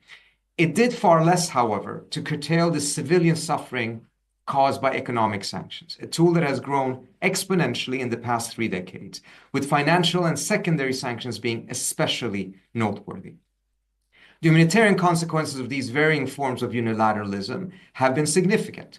The transition away from unipolarity will likely aggravate many of these issues. The question then is, can norms and laws be agreed upon to limit and regulate the use of force and economic coercion in an increasingly post-unipolar world? As the use of economic sanctions explodes, can norms be agreed upon to limit the suffering of civilian populations and avoid the worst outcomes for the global economic and security orders? Or will multipolarity invariably bring about even less regard for existing laws and norms, to say nothing of efforts to tighten such regulations? Those are the questions that we will focus on in this panel, and we have a stellar setup of panelists that will help us navigate these complexities. Let me introduce them. First, we have Nathalie Tocci, who is the director of the International Affairs Institute in Rome and a professor at the European University Institute. She has served as special advisor to EU High Representatives Federica Mogherini and Josep Borrell, authoring the European Global Strategy and aiding its implementation. We also have Moeed Youssef, who is the Vice Chancellor of Beacon House National University in Pakistan and previously served as National Security Advisor to Pakistani Prime Minister Imran Khan. Before his stint in government, he was the Associate Vice President of the Asia Center at the U.S. Institute of Peace right here in Washington, D.C. And we also have, or we will have, hopefully soon, Fyodor Lukyanov has been the editor-in-chief of Russia in Global Affairs since 2002. He's also the chairman of the Presidium of Council on Foreign and Defense Policy and teaches at the Higher School of Economics in Moscow. Natalie, I'm going to start off with you. We are clearly in a situation in which the interpretation of the laws of war have become increasingly lax, and a growing set of countries are copying the U.S. global war on terror justifications for the use of force. Absent any change, where are we heading? Will middle powers in the next 10 years increasingly model their behavior on how the U.S. has conducted itself during the global war on terror when it comes to use of force? And if so, how will such a world look like from a European perspective? Natalie. Thank you, Trita. Wonderful being here. I see Fyodor has just joined, so hello to him as well. So let me start, Trita, with a rather general observation, which I think is really at the heart of this project. And it has to do with, essentially, as I think the project itself and the report puts out, there is one thing which is called international law, and another which is called the rules-based global order. And essentially, I mean, one can have different interpretations of what this means, in a sense, more, in a sense, pro-Western interpretation would basically say, and would probably ground the fact that there is a difference between these two things, and would say, well, you know, there is a thicker set of norms, which we can call the rules-based global order, and there is a thinner set of norms, which we can call international law. And indeed, ideally, from a Western perspective, the West is in the business of expanding the remit, in a sense, of those thicker norms by including a greater number of countries. Of course, the way in which many non-Western countries would see this would again start from the observation that there is a difference between these two sets of things, and basically would see the language and the narrative of the rules-based global order as being something which essentially is used to kind of subsume, fudge, create ambiguity over international law and perhaps overtake international law. Now, I think, these two narratives, which to a large extent obviously contrast, but they're both premised on this understanding that there are two sets of norms there, right? Maybe some are thicker, some are thinner. I think, part of our debate, because I think then it goes straight to this question of the use of force, as well as what we're going to also be discussing, which is the use of sanctions, has to somehow grapple with, in many respects, another reality. And the other reality has to do with there is something called laws or rules, however you want to call them, and something which is called no rules and no laws at all. And in a sense, that greater transactionalism, in a sense, in world affairs, is something which, in many respects, cuts across a West, non-West divide. The main cleavage is not necessarily one between the West and, in many respects, the rest, but may well cut across it.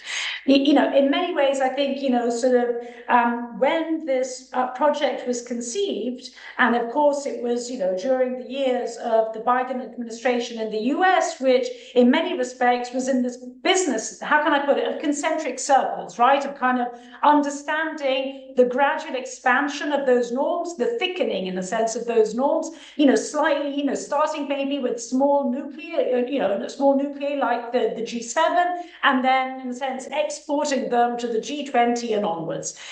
Now we're in a situation, only takes a US election to kind of completely change the paradigm in many respects, in which there is this question of, are we in the business of having norms or not having any norms at all?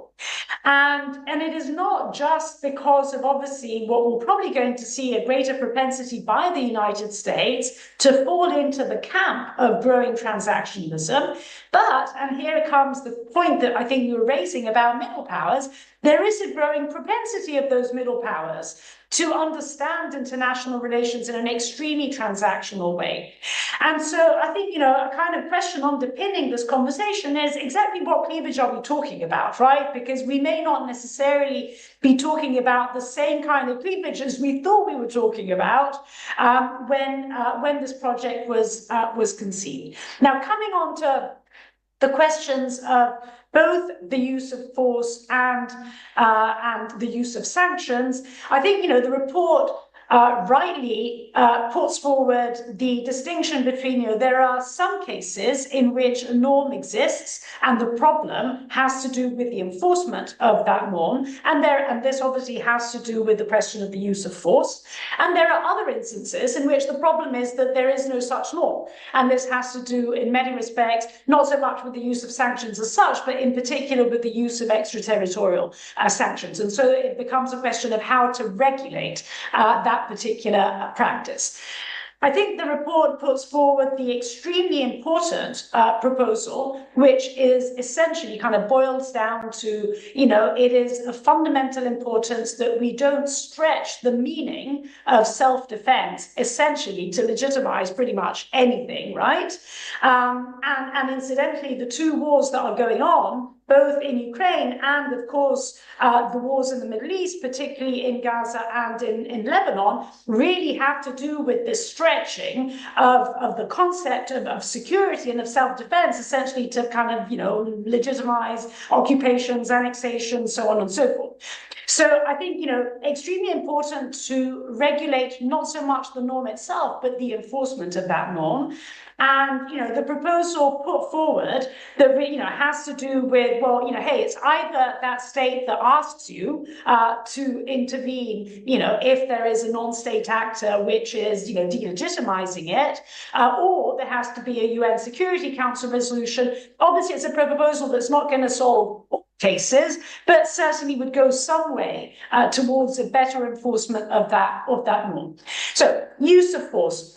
Other question, and I think, I was reflecting on this while kind of reading the report, because, when we were working on this project, we were in many respects kind of looking at it through, having a conversation about use of force, having a conversation about sanctions, and so on and so forth for the other topics. When we were talking about the use of sanctions, of course, there the conversation was really one about, as you were saying, not so much a question of the norm itself, not so much the question of enforcement of the norm, but defining or qualifying, in a sense, the norm itself. And in particular, in areas like the use of secondary sanctions, obviously extremely important. Again, I fully kind of sign up to the proposal made, which really kind of doesn't necessarily ban extraterritorial sanctions, but essentially says, hey, let's have a look at what an international court would say on the matter, and on that basis, essentially proceed towards enforcement. The two thoughts that I'd like to leave you with really have to do with the nexus between these two topics that we're discussing. On the one hand, use of force, and on the other, the use of sanctions, including extraterritorial ones. Because in many respects, you could see the increasing use of sanctions as being symptomatic of the fact that there is greater reluctance to use force, right? In many respects, sanctions are a coercive instrument. The military instrument is coercion par excellence. When you're not quite ready to go that far, you kind of, sanctions end to be, including extraterritorial ones, end up being a surrogate. So in an odd kind of way, and I don't have a solution to this, but I think, we're grappling actually with a tension between, on the one hand, the limitation, or rather the adherence of the norm in the case of the use of force, and on the other hand, one of the instruments that can be used precisely to ensure that adherence. But in the case of sanctions, we're in the business of trying to regulate and perhaps even constrain it. So I think that's, a tension that we need to address. The other and related point that I wanted to put on the table, and then I'll stop, has to do with the fact that insofar as we can understand both the use of force and sanctions as being coercive instruments, but of course at different levels of coercion, the question that I guess I would ask myself is, does that therefore mean that there are different thresholds of violations that would legitimize one set of coercive instruments as opposed to the other? So I guess what I'm saying here really is, I fully sign up to both sets of proposals. I'd be extremely interested to hear perhaps a discussion trying to connect these two sets of issues that we've been working on. Thank you so much, Natalie. And one of the factors that play into all of this, when you mentioned that sanctions have oftentimes been used as an alternative to the use of force, is that when it comes to use of force, there is a very extensive body of law regulating how to use it, proportionality, impact on civilians, whereas when it comes to economic coercion, there essentially is none. And one of the proposals that we have is to start developing norms around the use of sanctions that is not copying international humanitarian law, but is using some of the principles of that in order to be able to build something that is much better than what we have right now. And I want to bring Wade into the conversation, because you have a perspective that, just adding these different types of norms, etc., is insufficient. You would like to see a more paradigmatic shift when it comes to the thinking around economic sanctions. Floor is yours, Wade. Thank you. Thank you, Trita, and thank you to the Quincy Institute, first of all, for having me here. I've sort of gone through your report with great interest, and I have to say I'm very impressed, because I think this is really the need of the hour. We've got to start thinking about what to do before it's too late, because the international order is fluid. The unipolar moment is all but gone, and we don't know what the next order looks like, frankly. And this is really the time to think about how not to let it slip further. The optimist in me thinks that it's this unipolar moment that allowed more unilateralism than a multipolar moment would, but I think the jury is still out, of course. Let me begin, Trita, by saying that I think we are playing with shades of negatives. When we talk about economic coercion, we are only talking about what degree of negative influence or externality is going to come about, whether you have strong norms or not. I think there's a whole other space that we need to think about as we move into whatever this new world order looks like, which is cooperative geoeconomics. You know, it's a very specific post-Cold War lens, Edward Ludbach and others, when they put out this idea of geoeconomics. It's essentially Machiavellian politics, Machiavellian statecraft extended through economic tools. But I think we've got to think about how you get to a point where you talk about geoeconomics that's collaborative rather than competitive. And let me give you the example of Pakistan. It's a country, it's a state that's been seen as more of a security state throughout its existence, 77 years or 75 years and counting. And in that, the idea that we put out in 2022 as part of a codified, formal, publicly available Pakistani national security policy, the argument we make there is we need to get to a point where we have positive interdependence with all our neighbors, adversaries, and friends alike, right? And the sentence, the way I explain it to you is, how does Pakistan, but you can apply it to any country, how does Pakistan get to a point where the cost of an unstable Pakistan is greater for both its friends and adversaries than the cost of a stable Pakistan? So how do we get to a point? How do we create enough interdependence? And in our case, it was an argument around regional connectivity. Even with our perennial adversary, India, if you've got a gas pipeline flowing through Pakistan where 50 million Indians are dependent on that gas to ensure that their kitchen is functional, you know, the possibility of India and Pakistan going to war is going to be very different than if there is no real interdependence there. So the point I'm making is we've got to think of this in a positive spirit and then build on this to create norms to prevent negativity and adversity. Let me also say I'm part of a project. I'm a senior fellow at the Kennedy School at Harvard. And one of the projects that I'm part of is looking at this concept of middle powers. We define them as countries who are strong enough, either geographically, economically, or strategically, that neither China nor the US is going to be able to ignore them. But they don't want to pick a side. They do not want to be part of one camp or the other. And you can go all the way from the Indonesias of the world to the Pakistans of the world to the Saudis of the world to Brazil to Nigeria, you know, a dozen countries. These countries could actually become the bulwark against this pressure to pick from a binary choice. You go with either the US or China. There is nothing in between. Because if we end up in that space, we're going to end up in camp politics where you can rest assured that these norms are going to go out of the window and both these powers are going to back their quote-unquote proxies or partners to essentially fight it out, if you will. So I think we've also got to look at this group of middle powers who are desperate not to pick a camp, but to benefit from both camps. So can, for instance, is Saudi Arabia, Pakistan, Kazakhstan, Indonesia come together on the question of how to handle technology, such that they don't have to make these binary choices and not create a tech curtain, if you will?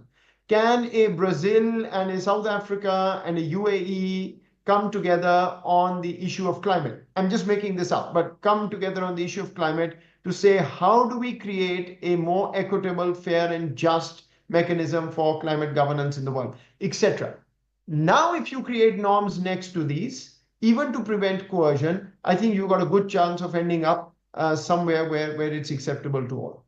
Similarly, on the use of force side, you know, the problem, Trita, frankly, is that the champions of creating a peaceful world order maintaining peace in the world, and upholding human rights have become the most discredited in this space. To the point that when a country invades another country, for the most part, for most watching this, in contravention of the UN Charter, you still don't have a global consensus. And I'm thinking of Russia and Ukraine. Then you come to the Middle East, and frankly, any single norm, any single law, anything you can talk about is out of the window. So in these circumstances, I think it's very difficult for the global South to take these norms and these pronouncements seriously.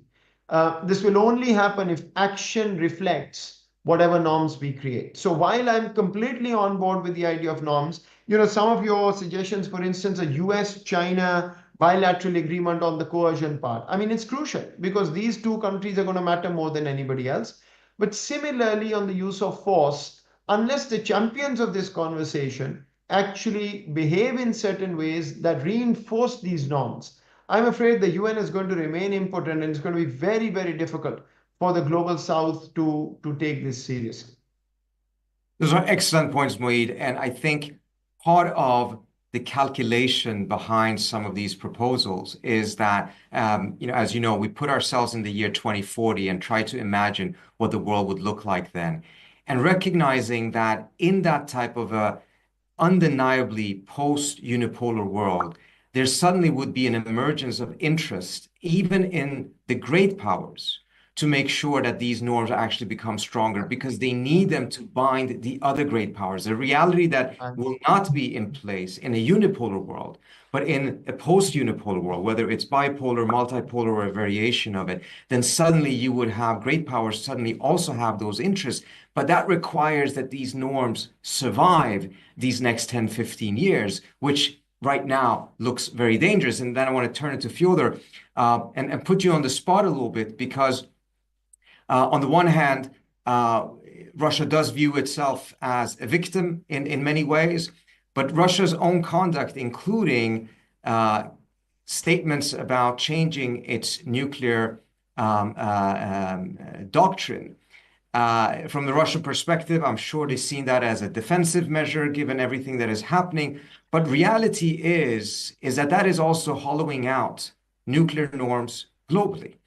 And my question to you, Fyodor, is how does Russia see this? It may see this as defensive right now, but does it recognize that measures of this kind also hollows out norms in ways that will ultimately be to the detriment of Russia itself? Thank you very much, Trita. I'm very honored and pleased to participate in this project and especially in this conversation. And I must say that Quincy Institute made a fantastic job by inviting so many people from all possible parts of the world. And nowadays we don't see many of such representative efforts, unfortunately. Starting with your question, what has recently happened to Russian nuclear doctrine? I understand the reaction in the world, first of all, because the very fact that somebody starts to seriously present the nuclear factor as a political tool sounds terrifying to many. But isn't it a little bit of traditional hypocrisy? Because actually all nuclear powers, but in particular the biggest ones like Russia, previously Soviet Union, and the United States, they always from the beginning had different ideas and plans how to use or non-use the nuclear factor. And during the whole history, we saw that the role of nuclear deterrence and the nature of nuclear deterrence changed from time to time. If we compare how it was seen in 50s, in 60s, in 80s, and say in 2000s, we will see different situations. And now the idea with the Russian behavior, which from my point of view is not undermining the international setup of rules, because at the end of the day, any country possessing nuclear arms is guided by its own concept, be it United States, China, Pakistan, Russia, and so on. So at the end of the day, what Russia is trying to do to remind the opponents that unwillingness to discuss some vital issues might lead to very bad consequences. I don't see any bigger revolution in what has changed in this concept, by the way. I'm not a big specialist on that, but I think the consensus here is that it's very modest modification. More than that, I can say that there are people in Russia who are quite unsatisfied with the modesty of these changes, but anyway. I would like to address a couple of very brief points concerning this report. And by the way, to start with what has been mentioned by Moit about wars which are being fighting now. With all brutalities and terrible costs of war which we see in Ukraine and around Ukraine, I would dare to say that this war will not have such an enormous impact on the future of international system as we used to subscribe to it both in Russia and in the West. Just because this is a conflict between Russia and the West, and this is the continuation of the conflict which we believed was resolved by the end of the Cold War, but actually it was not. So it's not so much about the future of the international system. Unfortunately, it's about the past which is still with us. So I don't know how it will end, but at the end of the day, the big majority of the international community of world population, from my point of view, they don't see this conflict as something which will define their future. While when we come to the Middle East and to the situation around Palestine, and I fully agree with Moit, that will have a bigger conceptual impact on the situation, because it goes to the question of principles and norms, exactly what we discussed.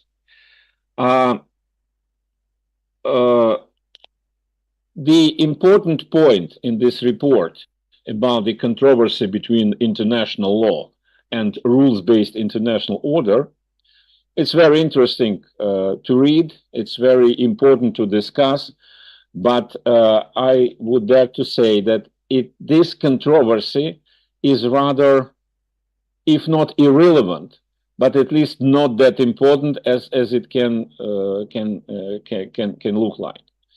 For one simple reason: international law as rules-based international order are not something which are put forever and should be seen as something totally untouchable and which should be preserved and will never end. A rules-based international order, this is a product of very particular, very special period in history. We understand how it emerged. But even the international law which we discuss, that's not something which was given from God to Moses. That is a product of a development which was based on the certain balance of interests, powers, forces, product of international development as well.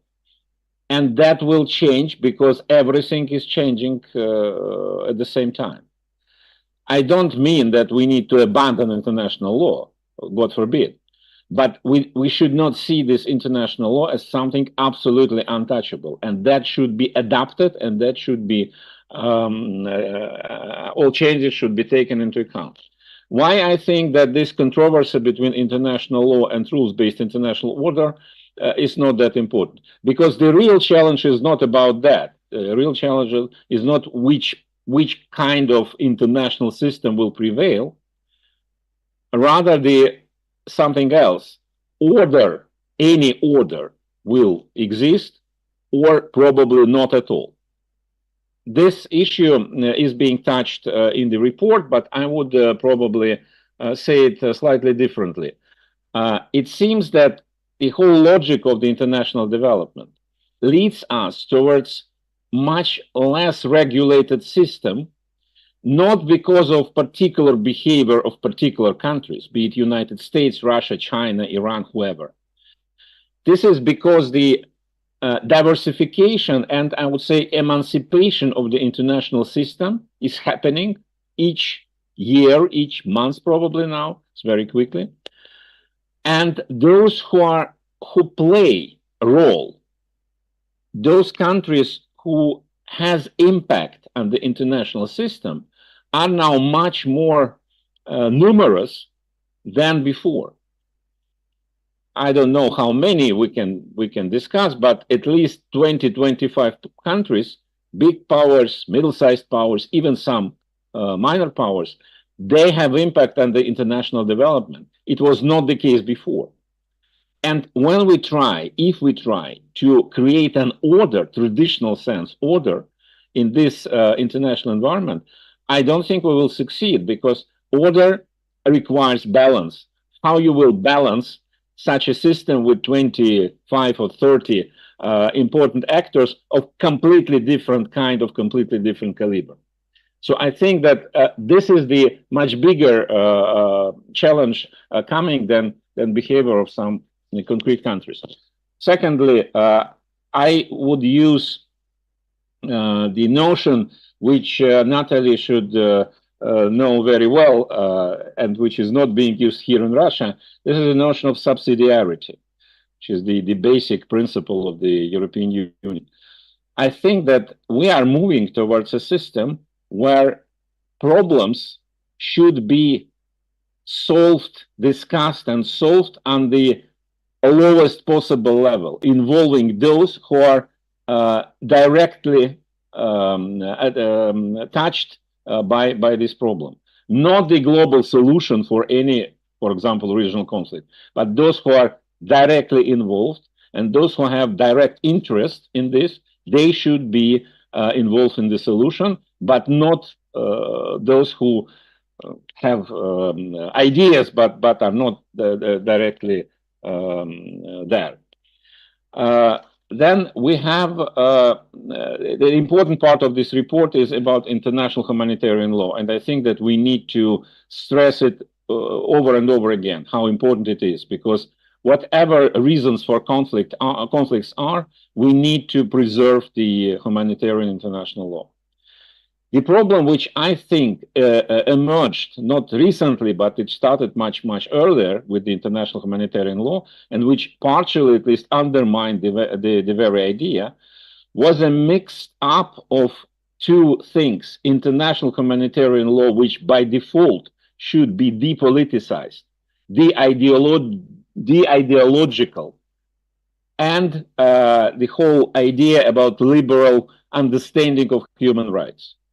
Unfortunately, the human rights philosophy and methodology which prevailed after the Cold War led to this result that many countries started to mix up. They see attempts to apply international humanitarian law as attempts to impose something political on them, and that should be changed. And I think that the whole narrative, the whole framework of international politics, as we saw it until recently, and the President Biden administration is very typical for that, is an attempt to frame it as a democracies versus autocracies struggle. From my point of view, it kills any attempts to make a depoliticized humanitarian work. Economic sanctions. Let me interrupt you there. I want to make sure we get reactions to many of the very interesting points that you have raised and raised by Moeed as well. And one in particular that I think probably will raise some eyebrows is your belief that the war in Ukraine will do less in actually changing the course of history, if I can perhaps exaggerate a little bit what you said, than what is happening in Gaza right now. And I want to tie that to what Moeed said as well, because what he is pointing to is something that is quite common in the global South, a very strong belief in investing in economic interdependence as a way of achieving security. What the war in Ukraine appears to have done, and I want to first direct this towards Natalie, is to actually have the West abandon the idea that economic interdependence actually is a pathway towards security. But I also wanted to have you comment on what Fyodor said in terms of Ukraine versus Gaza, particularly mindful of several European countries coming out with either unclear statements as to how they will respect or not respect the ICC ruling, and in the case of Hungary, very clearly saying that they will completely reject it. So if you could react to those two things jointly, Nada, that would be great. Absolutely. So firstly, I think that if we take Ukraine and the Middle East, we are talking, I think as far as violations of international law is concerned, we're talking about egregious violations in both cases. In one case, it's about the violation of, sovereignty, territorial integrity. In the other case, it's really, sort of shattering international humanitarian law. So I think if we put it in terms of norm violation, is honestly from bad to worse. Now, coming to the point that Fyodor was making, two reflections. I mean, I think he's wrong and he's right. He's wrong because I think that actually what is happening in Ukraine is going to have fundamental global repercussions on at least two things. The first we've already touched on, and the second, Rita, you touched on now.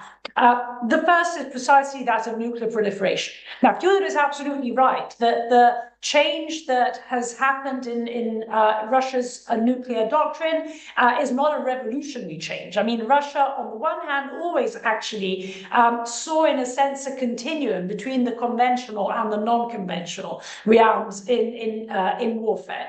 And indeed, there have only been some quote-unquote tweaks in the wording, right, in that respect.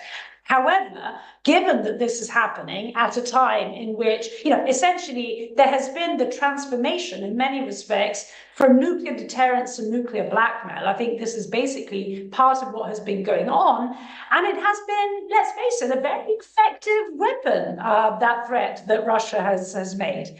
And this inevitably is something that other players have been looking. So, I think, if we think, for instance, about Iran at this point in time, Iran is going through a time in which two of its pillars of its traditional deterrence, on the one hand, missile defense, and on the other hand, the use of its militias or proxies have been degraded quite significantly. So it would have all of the incentives to actually accelerate that third pillar, which is precisely its nuclear program. And it is watching how effective the threat of a nuclear capacity is in the case of Russia in terms of withholding support for Ukraine. So I actually think that on the nuclear proliferation front, actually it will be an extremely consequential war. And I also think it will be, and it has already been, extremely influential in reshaping our understanding of interdependence. Now, rarely does an event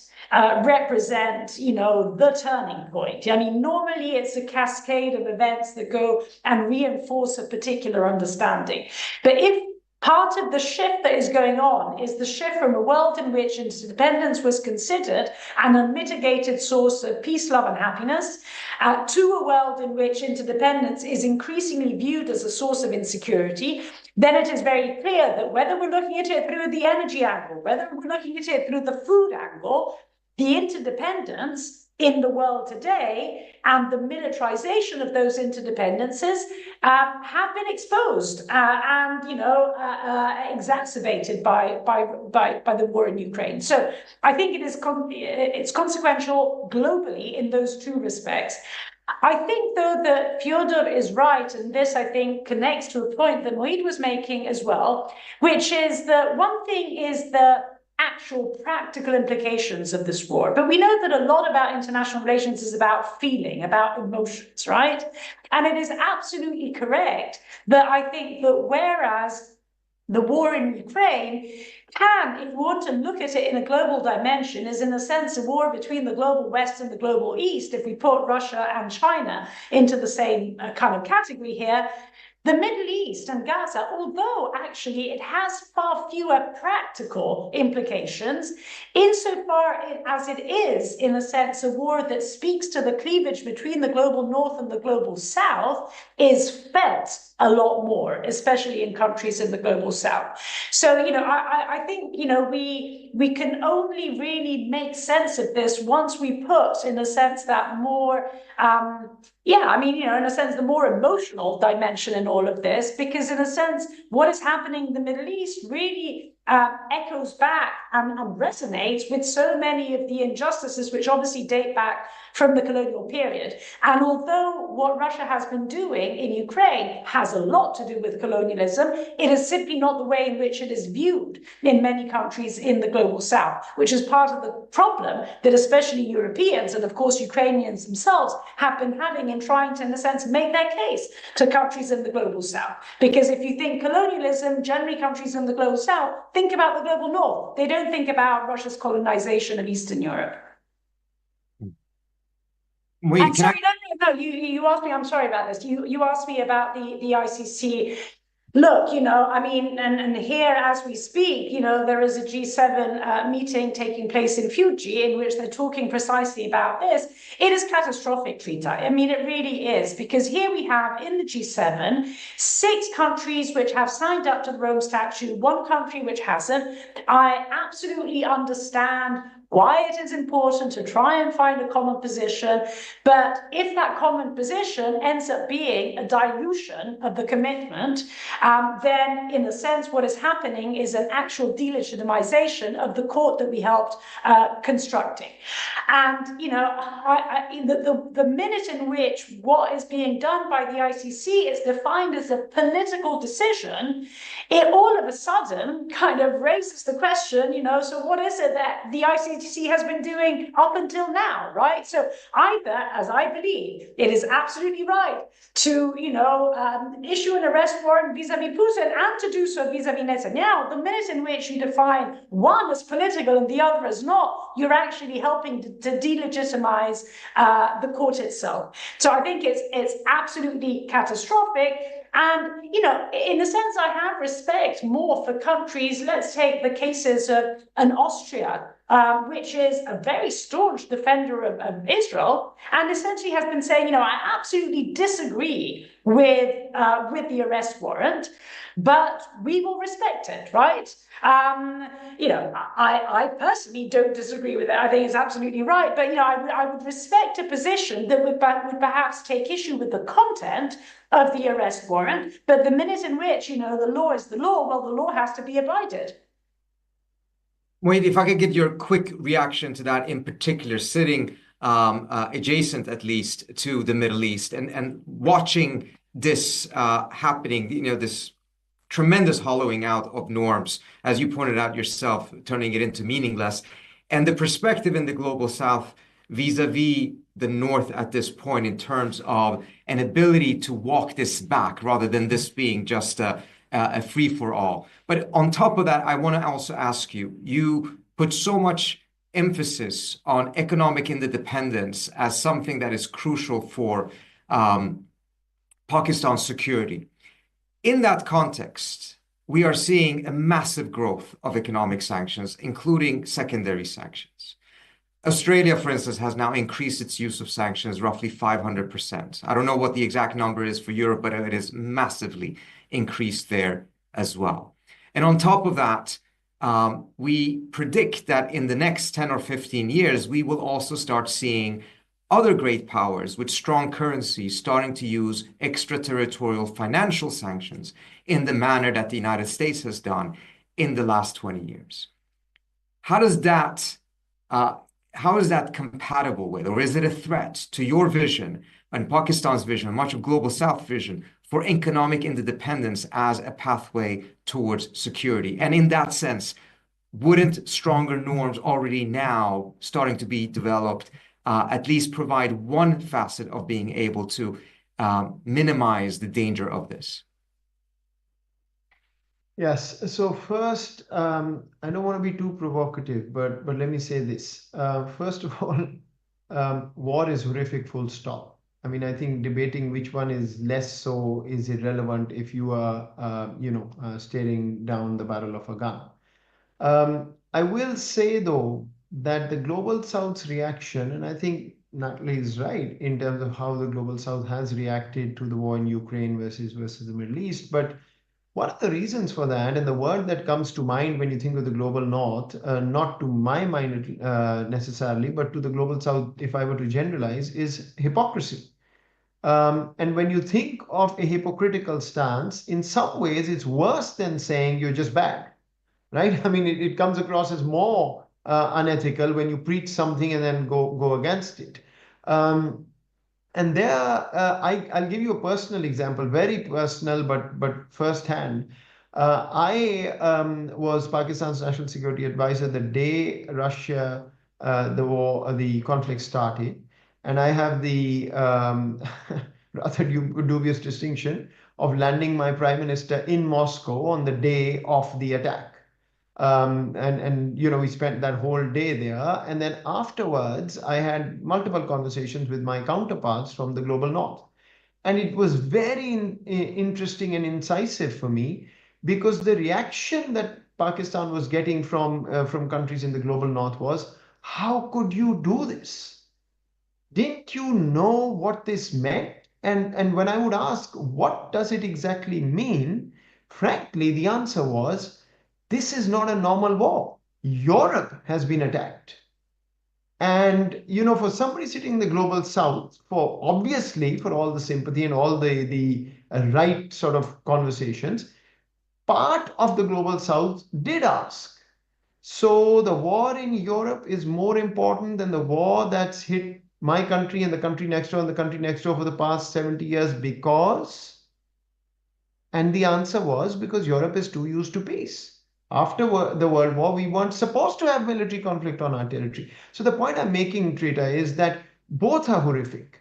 But there is this sense in the Global South, justified or not, I'm not debating that there's too much hypocrisy when it comes to who's hurting. Otherwise, I don't think you can frankly compare Ukraine with the situation in the Middle East, because in the Middle East, there's one state actor which has crossed every single line in terms of the extent of violence, with unbacked opposition on the other side. I mean, I'll leave it at that. But I think that's I would say, the view from the Global South if I were able to generalize. On the question of Pakistan and economic interdependence, you're absolutely right. I mean, I think it's an uphill struggle even on the best day of the week. The way the world is going, it's becoming more and more hardcore realpolitik, right? And so the economic interdependence part, no one country like Pakistan can achieve. It has to be a group of these middle powers that creates some pressure on some particular issues. And the stronger the norms, the easier it becomes to do that. So I don't think a country or 5 countries can stop this conversation that you're mentioning, countries with strong currencies and what are they going to do. But can you create a mechanism whereby these countries can benefit both from the dollar regime and whatever else regime somebody is putting out? Can the US and China agree to something whereby a certain amount of technology can cross over and you don't have a clear tech curtain that is preventing countries from benefiting from innovation? Those are the questions to answer. But as I said, even on the best day, I think it's going to be a very, very uphill struggle, precisely because those who must uphold the norms are now being, as I said, discredited when it comes to holding them up, because there is this question of hypocrisy that keeps coming back. And just one other word I'll say, I think there is also a misnomer that there is a Global South that looks at a monolith called the Global North. The Global South is as divided as anybody, right? I mean, countries in the Global South have their own interests, and many times they will actually pair up with countries in the Global North to further that quote-unquote hypocrisy. Other times they'll pair up with the global north to do what may come across as implementing IHL and just war. And at other times they're opposed to the global north. So that is why I think it's a bit of a myth to say that there is a global south coming together and on a particular platform. Different countries in the global south take different positions on different issues. But at the end of the day, I think if we've got to have these norms as strong as we want them, the champions of the norms have to lead, and then like-minded countries from the global south will have to rally behind them. Thank you so much, Moeed. And I want to go to you, Fyodor. I know you were about to start talking about economic sanctions, and I want to follow up on that, but also specifically point to your point that, perhaps this war in Ukraine will not be as decisive. It has completely disengaged Russia economically from Europe, and it doesn't appear that Russia expects sanctions to ever be lifted. And as a result, economic independence appears not to be in the cards between Europe and Russia going forward. Given all of that, let me hear your perspective, or the Russian perspective, on economic sanctions going forward and potential norms to regulate them. Yeah, thank you very much. I will be very brief because I think this issue, paradoxically, is very simple. Yes, you're right that what happened, and that was not expected by the Russian side, I must say, that the complete cut of economic relationship between Russia and the European Union, including energy between Russia and Germany, which was seen as absolutely untouchable. But it happened. So it was a miscalculation on the Russian side. But as you said, many countries, the number of sanctions introduced by many countries is growing, is rapidly growing. What happens? International economic life continues.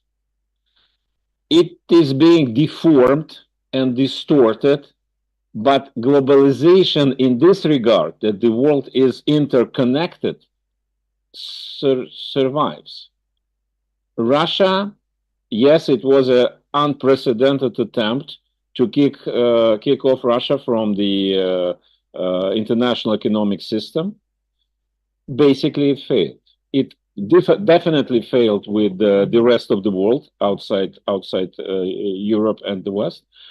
But if we look at all tricky ways how Russian energy goods, how many things are coming from Russia to Europe and the United States and back under strange flags and in different ways through many intermediaries, but it happens, it continues.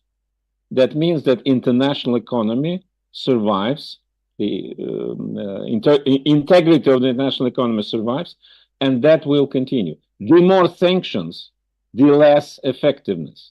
Because at the end of the day, United States will create a situation when efforts to make an alternative payment system, which now are not very successful inside BRICS, inside other groupings, but they will work because no one will tolerate that. Not only countries which are in conflict with the United States, but no one, Pakistan, whoever. And that's why I believe in the international economy and the market economy very much. Interesting. Natalie, if you could react to that, but also, one of the proposals the report has put forward is to bring some legal clarification on the legality or the lack of legality on extraterritorial financial sanctions, which at this point is essentially only being imposed by the United States. Europe has opposed these, but yet it has abided by them. This was particularly the case when it comes to the sanctions on Iran. Even after Trump left the Iran nuclear deal, reimposed sanctions that the Europeans pointed out were no longer legitimate or legal. Nevertheless, European companies did abide by them, and European governments seemed to be either unwilling or incapable of doing anything about that.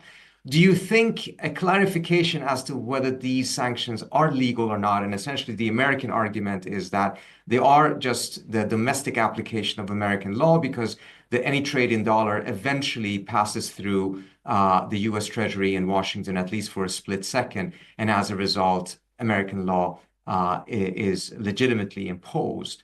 How do you think a proposal of this can change Europe's calculations and conduct, whereas, mindful of the fact that even when it opposed them as illegal, it nevertheless seemed incapable of doing anything about it? Yeah, well, I think in general, Europe would look favorably upon the idea that there is an international body that will try and regulate something which on some occasions may actually be detrimental to European interests, not necessarily on all occasions. But I think as a point of principle, Europe would be in favor. To me, the real question is how to persuade the United States to move in this direction, because as you rightly say, it is basically the one player that would be affected by an international regulation of essentially a power that at the moment basically only the US really has. Now, the only way in which, in a sense, you start creating incentives of the like is precisely because, and Fyodor was moving in this direction, indeed, this is something which may no longer forever be only within the remit of the United States, as indeed, as a reaction precisely of the use and overuse of extraterritorial sanctions, there is an acceleration of the use of alternative currencies, which then themselves, and here obviously I'm mainly thinking about China, may itself increasingly then have the temptation to make recourse to the use of extraterritorial sanctions, especially, I think, again, if we start from the assumption that sanctions, including extraterritorial sanctions, are in many respects a surrogate for war. Yeah, they're a replacement for war, they're a proxy for war. So to the extent that there is less of an incentive to wage war, there will always be more of an incentive to exercise sanctions, which I think is precisely the reason why we're seeing more sanctions in many respects moving forward. So I think in general, Europeans would look upon the idea of regulating the use of extraterritorial sanctions favorably, definitely. I also think that, in all honesty, often this is really a question of exactly how do you feel you're being affected by this? And you have seen, the way in which there's been the pendulum really swinging on this particular question in Europe, because when the question was first viewed with, was very, very negatively, it was precisely on the occasion that, Rita, you were mentioning, i.e. the fact that the US threatened the use of extraterritorial sanctions under the first Trump administration because Europeans had the audacity of wanting to stand up and abide by international law in the case of the Iran nuclear deal. And those were really, that was really the moment in which it wasn't, of course, the EU itself or European countries. It was really the point, the question and the decision that individual companies often take. And so although you can have public institutions saying, go ahead, continue trading with Iran, you'll be fine, it's in a sense a sort of self-sanctioning, or rather a kind of self-restraint of companies that actually don't want to run the risk of kind of incurring the wrath of the United States. So at that point in time, there was a lot of antipathy, obviously, for extraterritorial sanctions. You then move to the last 4 years, where especially, in the end, it turned out to be a massive flop. But for instance, when we were having discussions about inserting an oil price cap in the case of Russia and Ukraine, then you basically had Europeans that actually thought about rather favorably of the use of US extraterritorial sanctions vis-a-vis those countries that bought Russian oil in sort of over and above the price cap. I would not at all be surprised if now that Trump has been re-elected, the European debate on extraterritorial sanctions shifts back to where it was 4 years ago. So, I think, as I said, as a point of principle, probably very much in favor. As a point of practice, very much determined by the way in which Europeans and European companies are affected by this.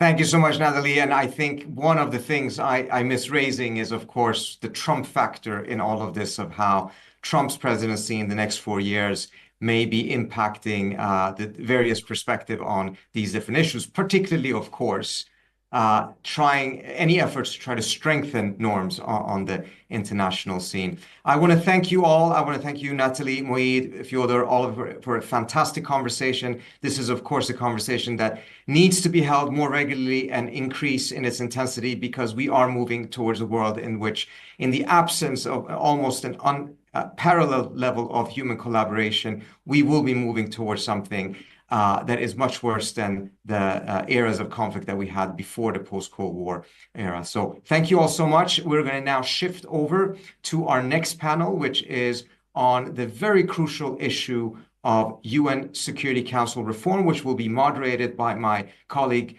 Zach Pakin.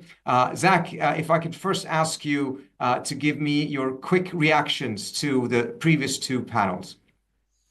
Well, thanks very much, Trita. I mean, in the interest of time, I'll just pick up on one. We've had such a series of rich discussions so far, and this discussion that we've just had on whether or not the war in Ukraine or the wars in the Middle East represents a greater challenge to the future of the international order is a significant one. You've got, as Natalie said, very significant norms that are cutting through both. In one case, more concerns around IHL. In others, questions surrounding aggression and territorial integrity, but of course, sovereignty and self-determination, are touched on in both cases. But one thing that stands out, a lot to me as it relates to the Middle East in particular, is that unlike in the case of Ukraine, where Russia alone cannot bring the international order to its knees just by itself, it's not powerful enough as an actor on its own. You've got the hegemonic West that's involved in the case of the Middle East, and that matters. And the hypocrisy that is involved there does indeed matter. And it's also taking place at a time when the global South is rising, as new strategic entrants who are demanding forms of equality, and being able to set the terms on equal basis to other countries that are established powers. And those are two important factors, but it's one additional factor that I think allows the situation in the Middle East to stand out, to me at least, which is that it's the cumulative effect of both conflicts simultaneously, not just the features of one or the other, but the cumulative effect of both. You've had on the one hand, the Western countries in the case of Ukraine come in defense of the little guy in effect, and then turning around very quickly thereafter and reframing the situation in the Middle East through the lens of a civilizational struggle. And the contrast there between those competing explanations that are happening simultaneously is a lot for many different folks to bear. Of course, there is the possibility that this could be reframed as some sort of a civilizational struggle in both cases, that Ukraine is sort of an aspiring member of Europe, and therefore that's a civilizational struggle as well. But if we do that, then we're giving up to some extent on the notion of a universal order. Civilizationalism is, in some extent, in tension with the universal order. So the question that we need to dwell on going forward, I think, to some extent, is how much do we need a universal order to regulate a diverse world? The stakes are very high. It's a huge question, and I think we should give it a shot to try to build a universal order in a diverse world, and we should give it a shot earnestly rather than just through lip service. We've got a choice here between the continuation of hypocrisy, and a full-fledged embrace of civilizationalism, or we can choose a third way. So let's choose a third way and build a better order. Thank you so much, Zach. And I think the panel on Security Council reform that you will be moderating in a few minutes, of course, will be very central to that. Let me just give a final thank you to Fyodor and Moeed and Natalie. Thank you all so much. Off to you, Zach. Thank you so much, Trita, and friends, colleagues, good afternoon. Thank you all for staying with us. For those of you who are joining just now, I'm Zach Pakin. I'm the Deputy Director of the Better Order Project here at the Quincy Institute for Responsible Statecraft. We continue our programming this afternoon with a discussion on UN Security Council reform. As was already discussed earlier today by many panelists, it is doubtful that often vague pledges among like-minded states to defend the so-called rules-based international order can be a substitute for deep, genuine, and inclusive multilateral reform. And no multilateral institution of global scope is as central to upholding international peace and security as the United Nations. As the world continues to move away from unipolarity, pressure will continue to mount in favor of making the membership of the UN Security Council more representative. That said, the devil remains in the details. If the number of great powers is increasing in a multipolar world, does that mean that the number of permanent members of the Security Council needs to increase, for example? And now that may be the case, but existing permanent members will need to agree to grow their ranks. And other member states at the United Nations will also need to have their concerns assuaged that more veto-wielding countries will not lead to even greater use and potentially even greater abuse of the veto. Can permanent members agree to certain limitations on their veto privileges, despite a deepening great power competition that we're seeing today? And can a formula to expand the Security Council be reached that rights certain historical wrongs and provides a win-win, or as we say in our report, a win-win-win for all UN member states? So we are fortunate to have with us today two of the most knowledgeable practitioners to help us unpack this multifaceted topic, although I only see perhaps one of them with us right now, but hopefully Minister Pandor will join us shortly. In the meantime, allow me to introduce Georg Schwaber, who is ambassador of the Principality of Liechtenstein to the United States of America since 2021. He also serves as Liechtenstein's permanent observer to the Organization of American States. Before assuming his current duties, he held the position of Deputy Permanent Representative of Liechtenstein to the United Nations in New York since January 2017. Between 2014 and 2016, he served as Deputy Head of Mission at the Liechtenstein Embassy in Vienna with accreditation to Austria and the Czech Republic. And during that time, he was also Deputy Permanent Representative of Liechtenstein to the Organization for Security and Cooperation in Europe, the OSCE, as well as the United Nations and other international organizations in Vienna. So, Ambassador Schwaber, thank you so much for being with us this afternoon. And before I begin, allow me to remind our audience that you can check out the Better Order Project's proposals for UN Security Council reform by going to betterorderproject.org and clicking on the tab Regulation of Force and Coercion that you can see at the top of the page. So let me begin with you, Ambassador Schwaber. Many of our viewers here at the Quincy Institute are observers primarily of U.S. foreign policy. But can you help our audience understand why UN Security Council reform is important? Why is it important for the international order, and what's in it for the United States? Well, thank you very much, Zach, for having me on this conference. It's good to see you again. And this is, in a way, a follow-up to the conversation that I had earlier on with the Quincy Institute when you were in the process of drafting this process. So happy to join you for this discussion. I should maybe say at the beginning that I'll speak in my personal capacity here. I'm no longer working with the mission in New York, but I did, of course, follow the processes then very closely, and still am very interested in the issues discussed. Let me also, maybe at the beginning, appreciate your contribution to this ongoing discussion on Security Council reform, in particular enlargement. I think any contribution at this stage is a good contribution as far as it helps promote the discussion and move us forward. There is a very long and protracted process, but I do believe that we see a little bit of a change in the dynamics. And I do believe, and that's maybe an answer to your general question, Security Council reform to some extent is at the core of, bringing the world to a more efficient global governance system, promoting the rule of law. And I have to say that I like the way that your report is focused on promoting the rule of law, as maybe opposed to the concept of, the international rules-based order, as if there were many such orders available. So I think we are, as Liechtenstein, very much supportive of advancing the rule of law with the UN at its center. The rule of law is a key measure of stability. And sometimes people forget that it's been the big powers who created the United Nations, because it held the promise to provide more stability based on the rule of law, and not necessarily as a concession to smaller states. Sometimes the bigger states maybe forget that more easily than we do. But I think when you look at the UN today, it's pretty much the advancement of international law that is among its core achievements. And to me, that is first and foremost the prohibition of the illegal use of force, of which the Security Council is primarily responsible to see that it's implemented, but also, human rights disarmament. Literally every every dimension of law.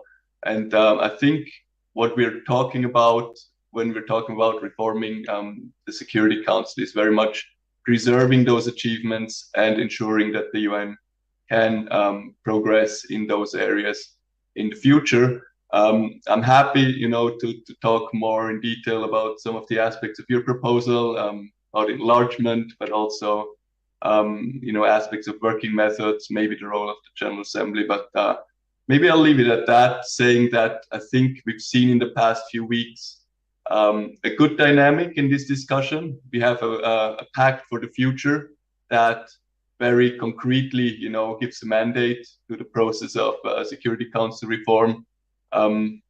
We also see intergovernmental negotiations that are in very capable hands with Austria and Kuwait that see a bit more of a dynamic, and I think it's a very good time to have that discussion. Excellent. Thank you, Ambassador. And we will come to some of our proposals a little bit later on. But first, you mentioned the issues surrounding the use of force and the role that the United Nations is supposed to play in ensuring that the use of force is not employed illegally. Reforming the composition of the Security Council requires amending the United Nations Charter, which is something which the P5 countries, the US, China, Russia, the UK, and France, have the ability to veto. And some of those countries have been using force illegally and are doing so in defense of what they see as their core interests. So in your view, why do you think it's important for the P5 to agree to Security Council reform? Why should they? Well, I think there's two aspects to this, and a little bit conceptual question, how you define reform.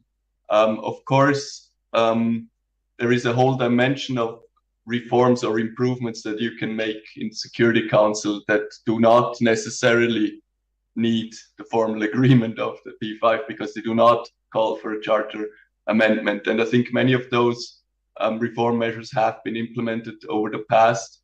That pertains to the working methods, that pertains to, maybe voluntary restraints on the use of the veto and so on. We could talk more about that if that's interesting. But all in all, of course, the spirit of the UN is always such that if people agree to something, there is a better insurance that things are actually implemented. So any reform of the Security Council would naturally need to at least seek the approval of the permanent member of the Security Council. Now, when it comes to more, legally robust reforms that would call for a amendment of the UN Charter, then of course you have a legal requirement for the permanent members to agree to it ultimately, because it will only enter into force if all the P5 have ratified the change to the Charter. And that's just how the Charter is phrased, and that's not something that anybody can change. But that, of course, defines, if you want, the political space that you have for some of the reforms, such as enlargement, such as the veto as such, the veto power, and so on. Could you see a possibility in which certain permanent members agree perhaps to drop their opposition to expanding the permanent veto-wielding membership of the Council? Obviously, there's great diversity of perspectives on this issue among not just the permanent members, but the wider membership of the United Nations as well. What's your read on how political debates are evolving on that question?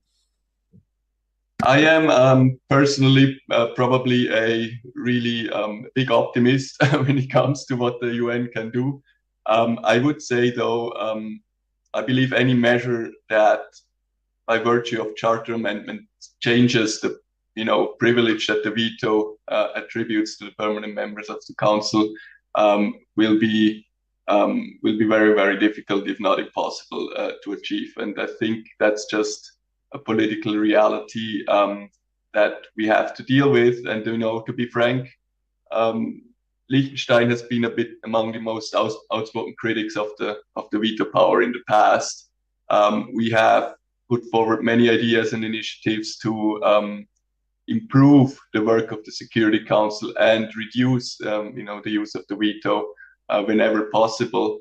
But that said, a real reform of the Charter that would, in a way, change that prerogative for the permanent members is, I don't think it's a realistic basis for the membership to work off. And I think at the end of the day, even though a large majority of the membership is critical of the veto. It's a reality of life at the UN, and every state that has joined the UN and ratified the charter has also, to some extent, agreed to that. Just sticking on the expansion of the permanent membership for a second, because, you know, Liechtenstein does believe in multilateralism and the survival of the multilateral architecture. And if we have a situation where India, for example, continues to insist that it is deserving of the same rights and privileges as the existing P5, especially because by the end of this decade, India is going to be the world's third largest economy. It's already the world's largest country by population. It's a nuclear power just like Britain is. But if you have a situation where India does not hold a permanent veto-wielding seat and Britain does de facto, even though it doesn't, no longer, I should say de jure rather, but de facto it no longer uses its veto, that could lead to an issue in which a country, a rising, future major power like India feels like the multilateral architecture does not reflect its interests and increasingly disengages from multilateralism. And India being a country that has the potential to serve as a bridge as well between the global South and the West, this would be a major loss for multilateralism. So do you get the sense that, in order to preserve not just multilateralism, but also to preserve the centrality of this institution where the great powers hold, such important privileges and an important privileged position, that, both small countries and big countries alike should, agree that it's important to expand the permanent membership of the Council, whatever concerns they might have? Well, thank you for that question. And, of course, as a diplomat, our primary task is to see where there is space for agreement. And as Liechtenstein, I will say that very clearly, the UN is a cornerstone of our foreign policy. So we have a very keen interest in preserving the UN as the key international body for policy, including security policy. So we will do whatever we can to increase the chances to get to that point. That said, it is absolutely clear that the Council in its current form and shape is not representative, and that's a problem in itself, if you want. It's also a problem in particular because the Council sometimes forgets that one of its most foundational duties is to act on behalf of the membership. So making the Council reflective today of today's realities is in a way a no-brainer. Now, how exactly you want to do that is a different question. What we do believe is very important is that we do not initiate reforms that essentially in some way repeat the same mistakes that have gotten us to the place where we are today. And I believe, at least from my perspective, the veto power plays a very big role in that story. But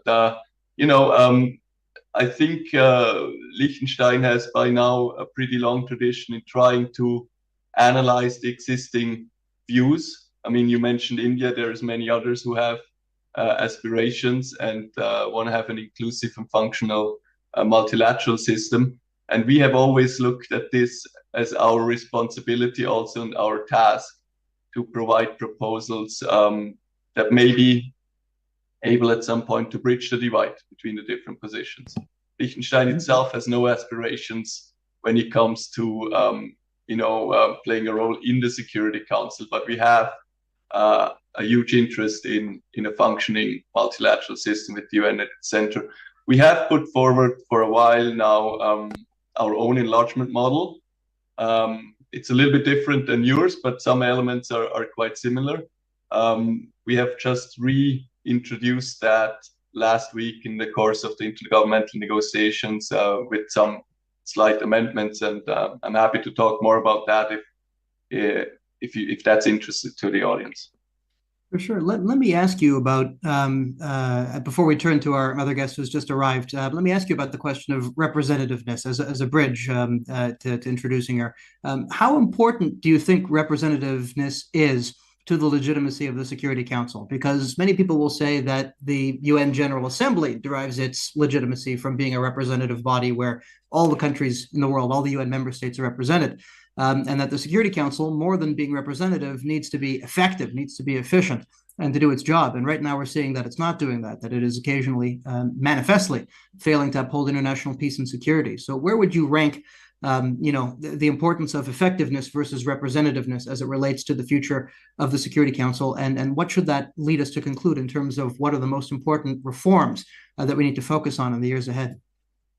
So, I mean, let me maybe start answering from a different direction.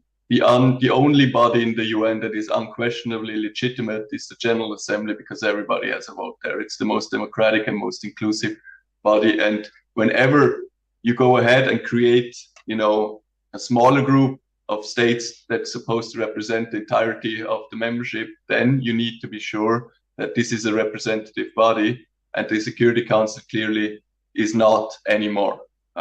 It may have never been, or some look at this differently, but today it's without question that it's not representative anymore, and that is an essential element of a body that's supposed to act on behalf of the membership. But the second element, I just mentioned that, it's the acting on behalf of the membership that's really crucial for us. The Charter is very clear on that, and the Security Council sometimes seems to have forgotten that there is actually an accountability towards the general membership in the way that the council acts or does not act. And probably the latter has been the bigger problem in the past years. So I think both elements are crucial, representativeness in the membership, but also accountability for its track record and its work towards the membership as a whole. And we have tried to advance reform of the Security Council on both those strands. Gotcha. Thank you so much, Ambassador. And it's now my pleasure to bring in our second panelist into the discussion. Naledi Pandor is the former Minister for International Relations and Cooperation of the Republic of South Africa. She served as a cabinet minister in the South African government from 2004 all the way until 2024, previously serving as Minister of Education from 2004 to 2009, Minister of Science and Technology from 2009 to 2012, Minister of Home Affairs from 2012 to 2014, Minister of Science and Technology again from 2014 to 2018, and finally as Minister of Higher Education and Training from 2018 to 2019. So several portfolios. Pleasure, Minister, to have someone of your caliber and experience on the panel. So thank you for joining us today at the Quincy Institute. And let me turn to you. The Pact for the Future, adopted in September at the United Nations Summit of the Future, underlines the importance of addressing the historical underrepresentation, specifically of the African continent, on the Security Council. And among other things, the African Union's Eswatini Consensus demands 2 permanent seats for Africa to rectify this historical injustice. My question to you is, how wedded is the African Union to this specific formula? Is it open to a pragmatic compromise in which maybe no group of states in the world gets 100% of what it wants, but nonetheless, it opens the door to comprehensive Security Council reform? Well, good evening, and thank you to the Quincy Institute for inviting me. I cannot speak for the African Union, but the Eswatini Consensus remains the consensus position of the Union. And so for the moment, until they indicate a new approach, I assume they're tied to that consensus.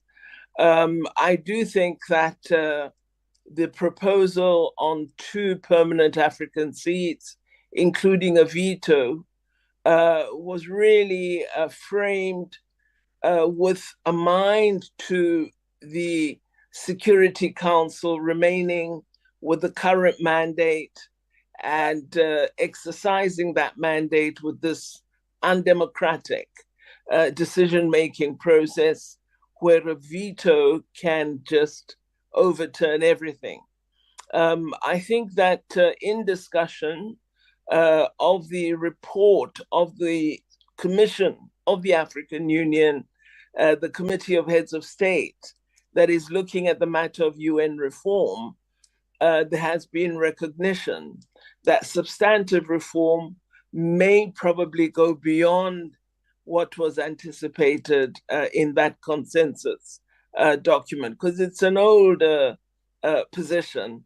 And I think understanding of the United Nations and how it functions has perhaps somewhat matured. beyond that period of when the Ezulini consensus was adopted. But for now, it remains the standing policy posture of the African Union. Gotcha. Ambassador Spava, let me ask you about Europe in this case. Currently, Germany is demanding that it be given a permanent seat on the Council.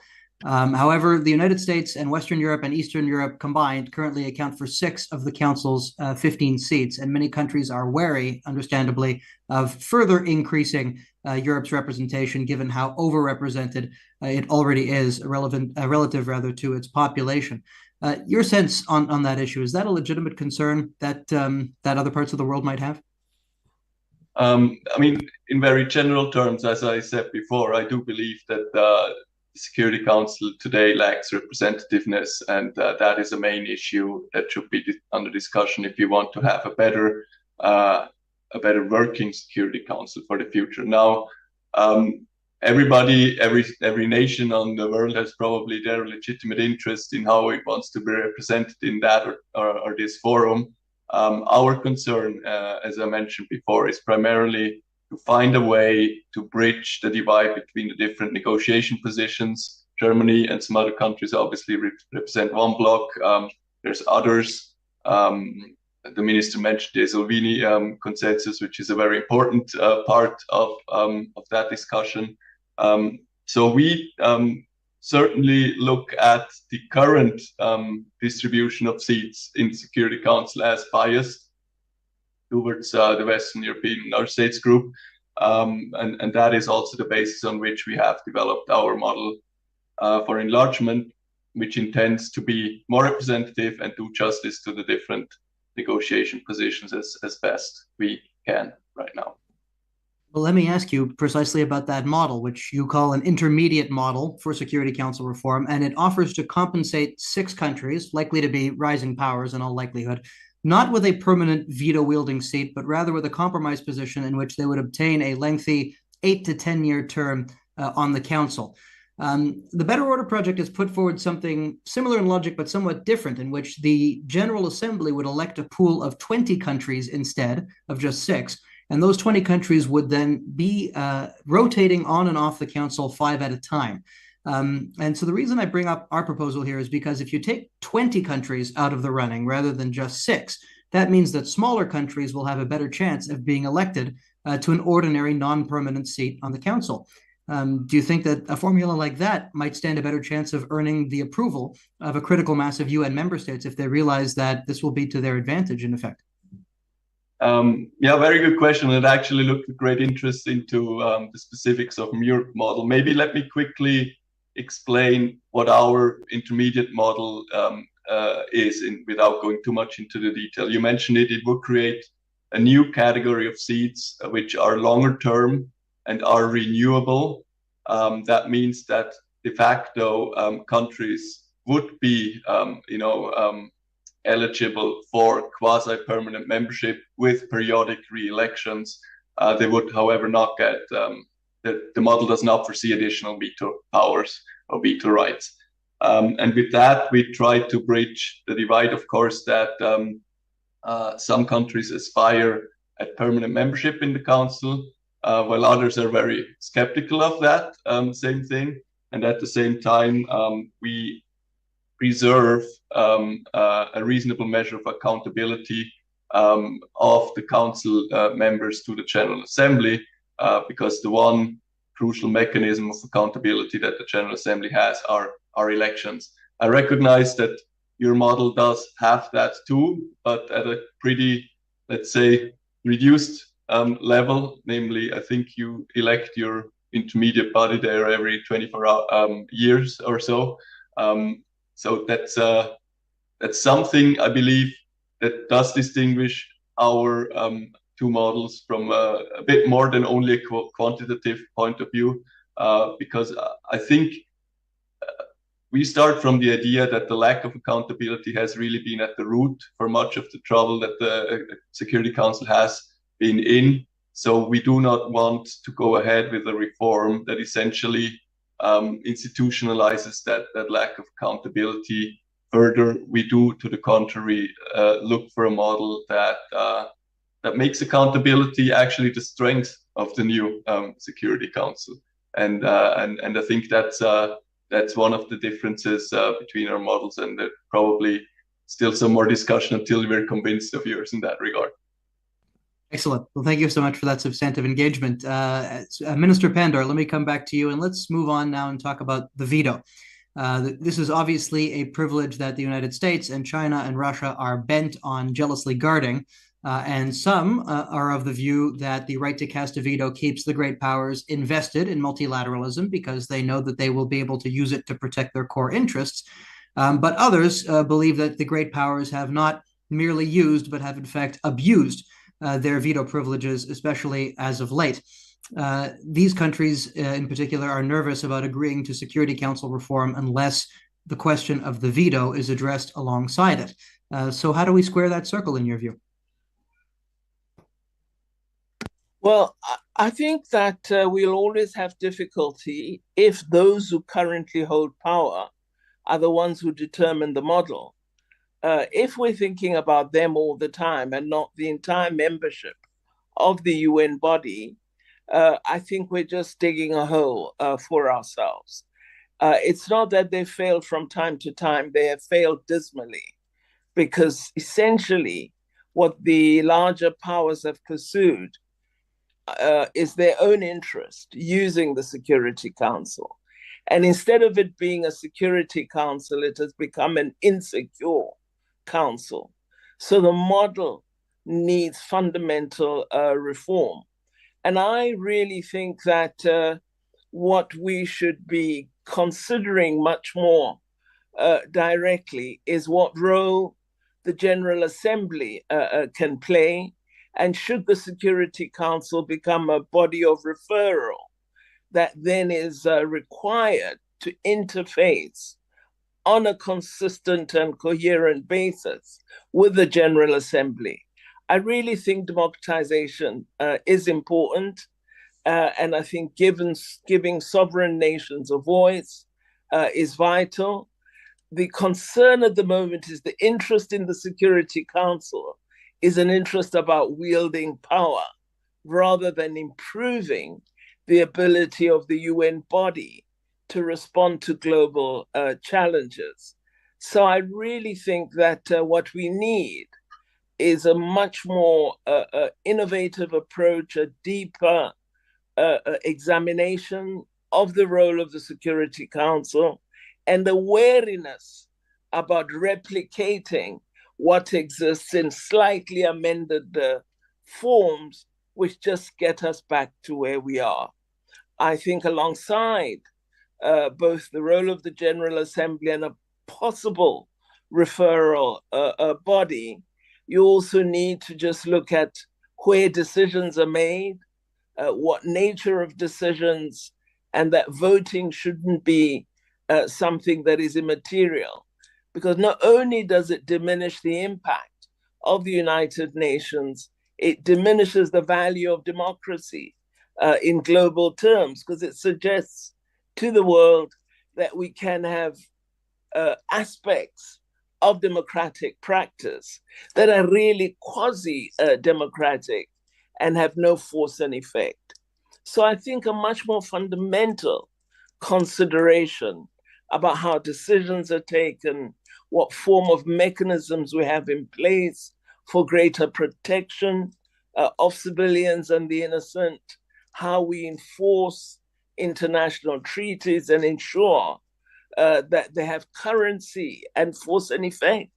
Otherwise, we're merely duplicating what exists, and it becomes an exercise in futility.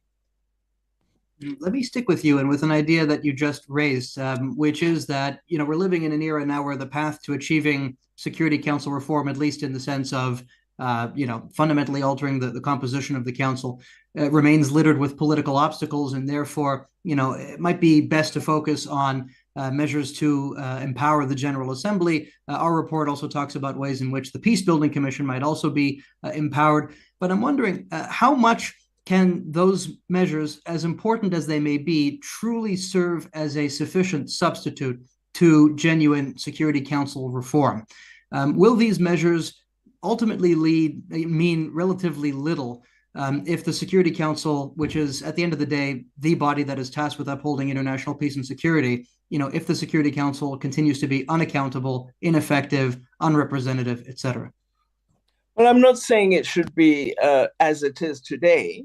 Obviously, when we talk of reform, it's the entire body that you're referring to, the entire body of decision making. But the issue is, if matters are decided in the Security Council chamber, recomposed with the 23 or so that your report proposes, does that protect people more? Does it give rise to greater opportunities for countries enjoying peace and security? Does it end conflicts and so on? And I would hazard that it would not. So I do think, alongside looking at composition, representativity, which is important, and decision-making, I really think you don't want to get to the situation we have today of this unipolarity, when one or two countries are so powerful that essentially they determine the direction of the world.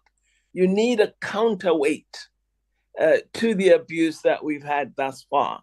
And I see that lying in the equality of nations, and thus the General Assembly having a far greater link on decision-making with the Security Council, rather than the distinctiveness that you have today. So let me pick up on that topic and turn right back to Ambassador Schwaber, because your country's veto initiative allows the General Assembly to convene within 10 working days of a Security Council resolution being vetoed, and offers a platform for the country that cast the veto in question to explain itself. Now, this certainly enhances dialogue between different bodies at the United Nations, but in your view, does it go far enough? Do we need more measures beyond this to strengthen the hand of the General Assembly?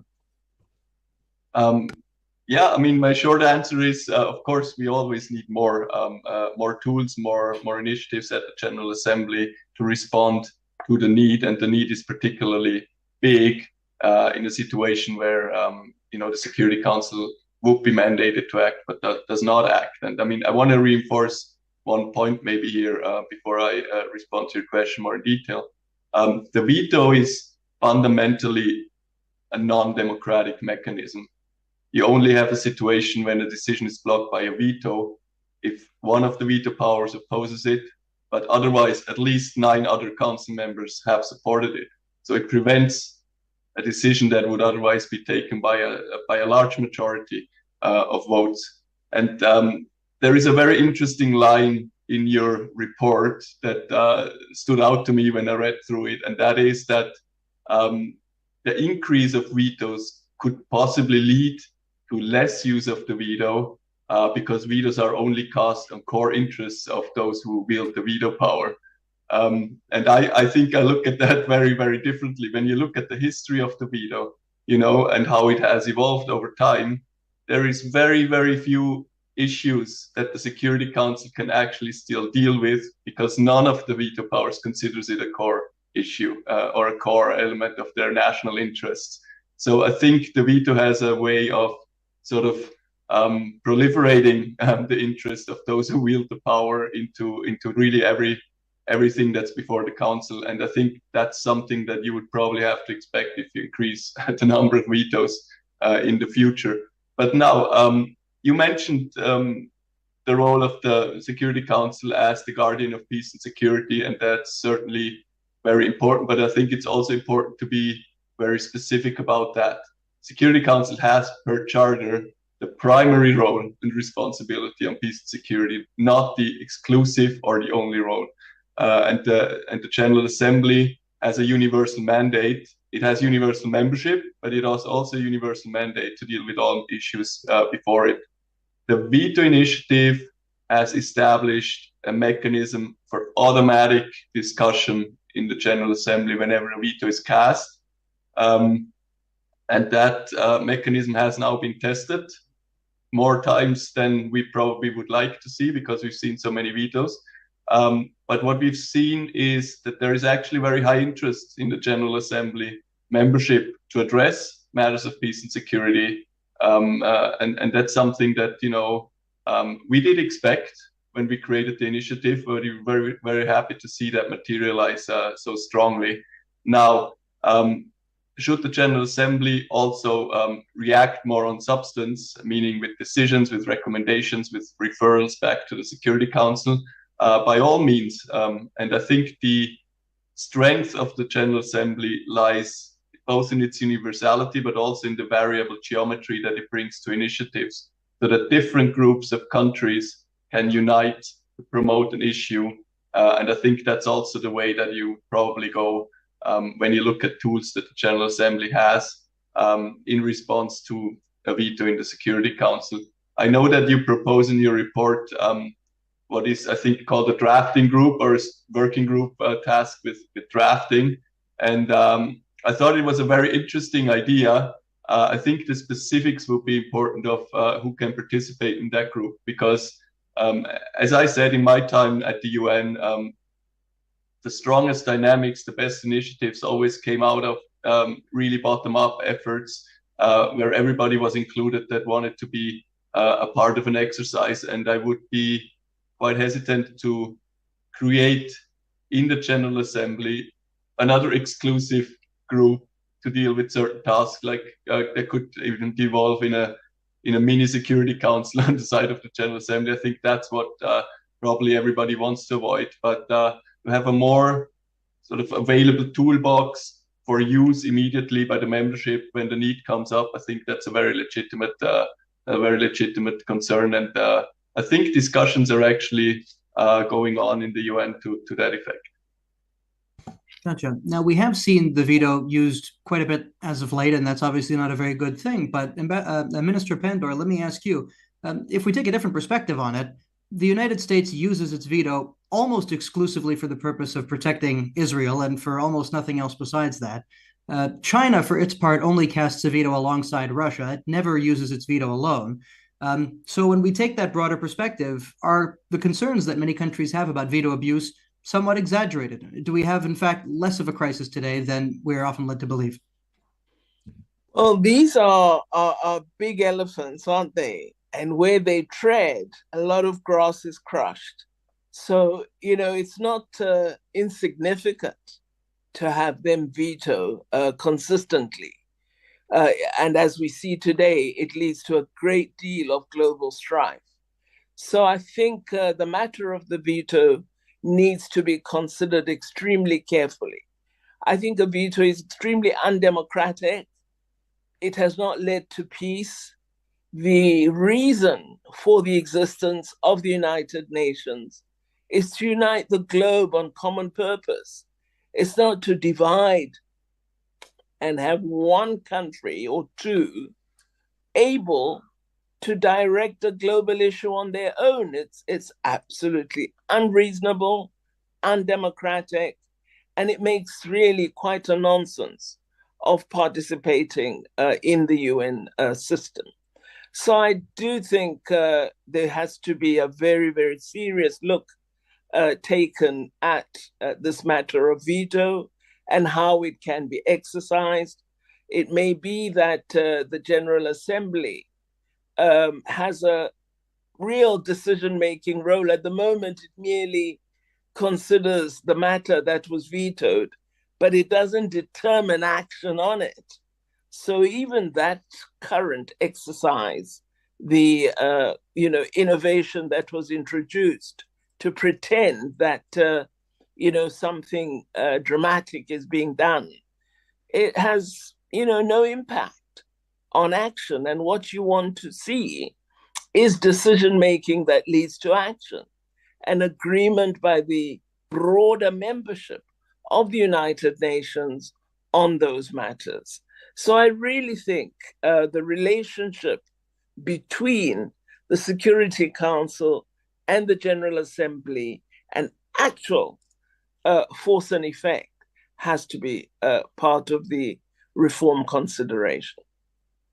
If I may ask a somewhat provocative question, we are living in an era now where the veto is being used increasingly because relations between the great powers aren't going so well. And presumably finding ways for the great powers to agree to limit their veto use in the first place, or to agree to their veto privilege being altered in some fundamental way, which would require charter reform, most likely, requires an improvement of relations between the great powers. And yet South Africa, for example, through its involvement in BRICS, might be playing to some of the anxieties of the United States, that there is a great power competition going on right now between the West and the rest to some extent, and that there are these competing visions of international order that are out there between these different blocs. Is this something that South Africa needs to think about in terms of its foreign policy priorities? There are advantages, of course, for global governance reform of being a part of the BRICS, but if it comes at the cost to some extent of a deepening competition of norms and visions of international order, does that not potentially undermine efforts at producing successful UN reform? Well, I think South Africa is a country that has tried very hard since it became free to uphold international law and norms. And I think by attaching its foreign policy to respect for human rights and international human rights law, this has been a very progressive foreign policy attitude of South Africa. So being in BRICS doesn't mean we change our foreign policy. We align with a number of countries that we believe can advance a set of new ideas. And in BRICS, we agree on UN reform and have even discussed at the Johannesburg summit this difficult matter of a veto and what is done with it. And there is agreement that all of this will have to be looked at. But of course, if countries are the most powerful in the world, they might have a particularly influential role, but they have to be able to use it through persuasion and not through an undemocratic hammer called a veto. So I do think it is up to the members of the United Nations to actually determine what should happen as we move into the future. I think the report that you have prepared through the Quincy Institute, involving over 100 people and a number of institutions, is a very useful basis for discussion, because up to this point, the reform deliberations haven't given us anything concrete to work on. So at least here there are proposals that the member states can consider and on which they can express a view opposing or supporting particular proposals. And I think that would be very helpful in formulating a set of issues that enjoy broad support through the General Assembly, I would think, and then we could go to a much more deliberate process of actually agreeing what is taken for decision into the body. Gotcha. Thank you. Ambassador Schwabe, what's your view on the role of BRICS in reforming global governance? This is an opportunity. I mean, if I could paraphrase to some extent what Minister Pandor just said, BRICS offers a forum for countries like South Africa and Russia to sit down, and even though they might have very different views on questions such as the future of the veto, nuclear disarmament, etc., nonetheless, this provides a forum for them to sit together and perhaps to iron out some of those differences. Does Liechtenstein, do other European countries, in your view, see some of the value of having a forum like BRICS in terms of its contribution to reforming global governance? Well, look, I think we would look at it the following way. I mean, for Liechtenstein, there is no question that the UN is at the center and should be at the center of global governance. We have traditionally always been open to any good suggestion that comes out of any group of countries that have aligned themselves with a view to improve the governance of the UN. I think the important part here is, let me say this, it is understandable for every nation to coordinate its interest with others. The important path is that once you have a joint position that you want to bring to the table, that you bring it back to the United Nations. And we have made that point, for example, very consistently when it comes to global economic governance among the G20, we welcome the potential that certain groupings have to advance policy matters on a global stage, but those should be brought back to the UN, where they are shared with the entire membership and can be endorsed by the entire membership. I think there is where the crucial step for my country would be. Gotcha. Let me bring it back home in these final few minutes that we have here to some of the conceptual discussion that we had a little bit earlier on, and start with Minister Pandor. In the post-Cold War era, we've seen many countries violate international law. And the question is, what do you do about that? There's a more legalistic approach in response to that, in which we hold countries' feet to the fire, we call a spade, we chastise them for failing to live up to the commitments that they've made. But then there's a more realist approach in which we acknowledge that there are disagreements, that there's a need for compromise, there's a need to adjust international institutions to an evolving balance of power. And in your view, do you think that the United Nations needs to find a balance between these two approaches in order to remain relevant in a changing world? Are there limits, as it were, to the lawyerization of foreign policy? Well, I suspect that the approach to the legal institutions only occurs when you have a dire situation. And the dire situation arises when the United Nations is unable to act in terms of the Charter. When Charter provisions are breached, who is there to act for the innocent, to act for those who are vulnerable and harmed? And if there's no one, then I think member states have a duty to approach the relevant institutions to speak on behalf of those who have no one acting for them and ensuring they don't die. It is dismal to have a situation where our body, which is the premier multilateral institution, the United Nations, is unable, through either neglect or intention of its most powerful members, is unable to act to protect those who cannot protect themselves.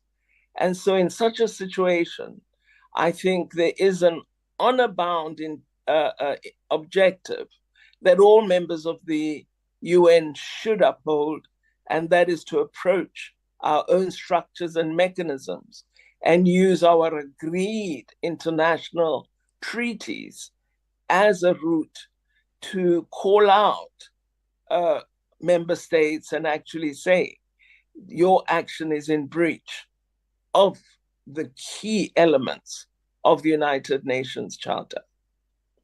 Mm-hmm. Otherwise, we all sit on our hands and do nothing. And let me just conclude by saying that BRICS regards the United Nations as the most important multilateral body and has always affirmed this in all its summit declarations. Mm-hmm. Thank you very much. Let me turn back to Ambassador Schwabe and ask a similar question. And perhaps legalistic is the wrong term, but, politically normative. We heard an answer just now from the minister that it's important to hold other countries, feet to the fire, to cite the book at them, as it were, when they're not living up to their international legal obligations. Obviously, there's a time and a place for that. But if you end up with a situation where all sides are constantly citing their rules, their principles, their grievances, etc., it leads to a situation where countries are talking past each other, in effect. And this seems to have led already in the past several years to a growing risk of bifurcation of the international order and a proliferation of different visions of what constitutes a legitimate international order.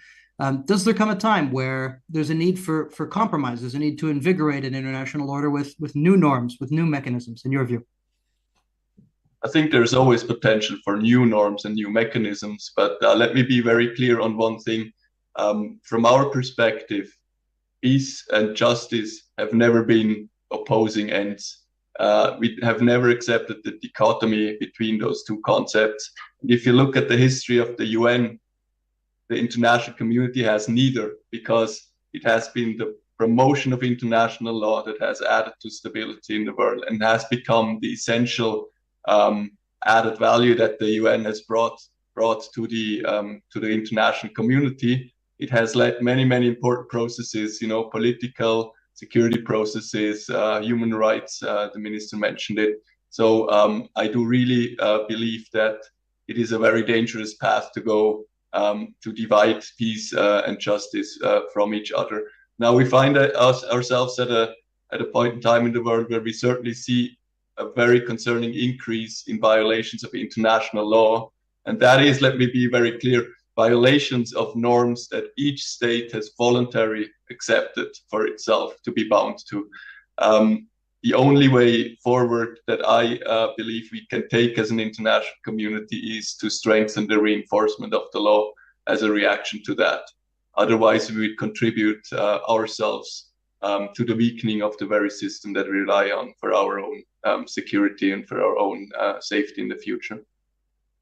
Gotcha. We have time for one more question for each of you, and let me begin with Ambassador Schwaber and then give the last word to Minister Pandor.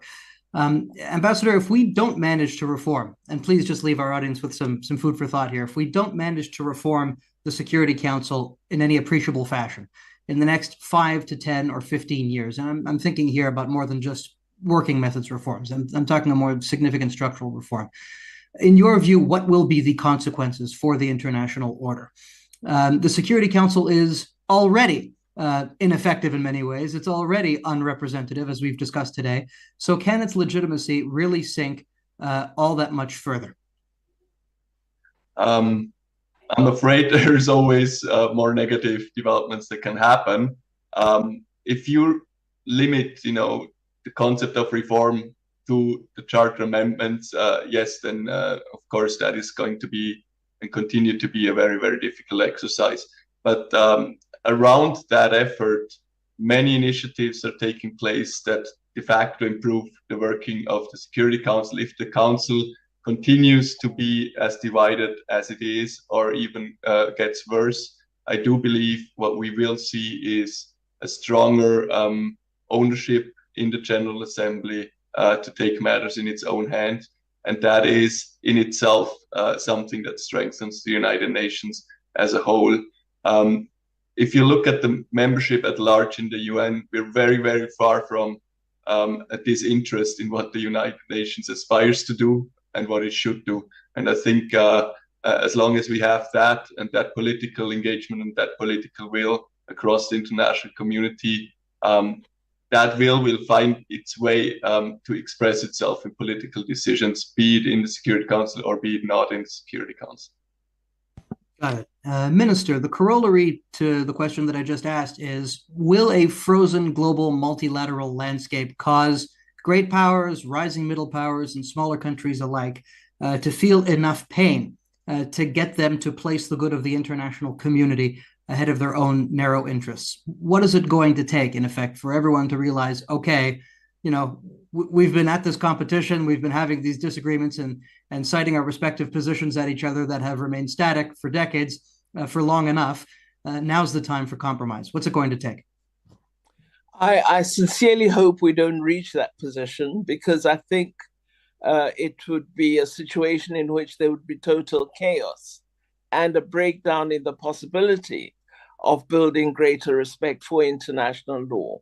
So I think we need to act with speed, and I believe we should persuade our leaders in the global system that they need to become used to speaking to each other much more often and to be more concerned about peace, security, and development. The world is in very dire straits. The statistics that were mentioned in the Summit of the Future on the number of hungry in the world should make us all afraid. So I think the world is at crisis point, in fact, polycrisis point, and we now need leaders who have the maturity to draw the world together and to ensure that we strengthen the UN body so that it plays its full role. I believe the United Nations has really made a contribution to world peace since its establishment in 1948, but we are slowly diminishing its authority and its impact. And the world needs to really look at ensuring that we support the UN, we strengthen it, because that's all we have for global peace and security. And thus far, it didn't do too badly, but some of us have messed it up. And we need to turn the situation around and be serious about having a body that can play a significant role in advancing global peace, security, and development. I link the three. Excellent. Well, thank you so much, Minister and Ambassador, both of you, for joining us today. This has been a fascinating and enlightening conversation. I hope we can host you again on QI's platform in the future before long. And thank you as well to our audience for joining today's conference. If you'd like to learn more about QI's work in convening global leaders and experts to think through how to build a better international order, you can visit betterorderproject.org and see our 3 categories, 7 variables, and 20 policy proposals that were developed over the course of the past year plus. Before you go, I'd also like to invite you to join the Quincy Institute for our next webinar, which will be taking place on the 6th of December at 10 o'clock a.m. Eastern Time, when we will be discussing President Biden's forthcoming travel to Angola. And make sure to visit us at quincyinst.org, as well as responsiblestatecraft.org, to subscribe to the Quincy Institute's newsletter to be the first to know about future QI webinars and in-person events as well. Thank you again to all of you for joining us today. This has been a pleasure co-hosting the launch of the Better Order Project. Hope to see you again soon.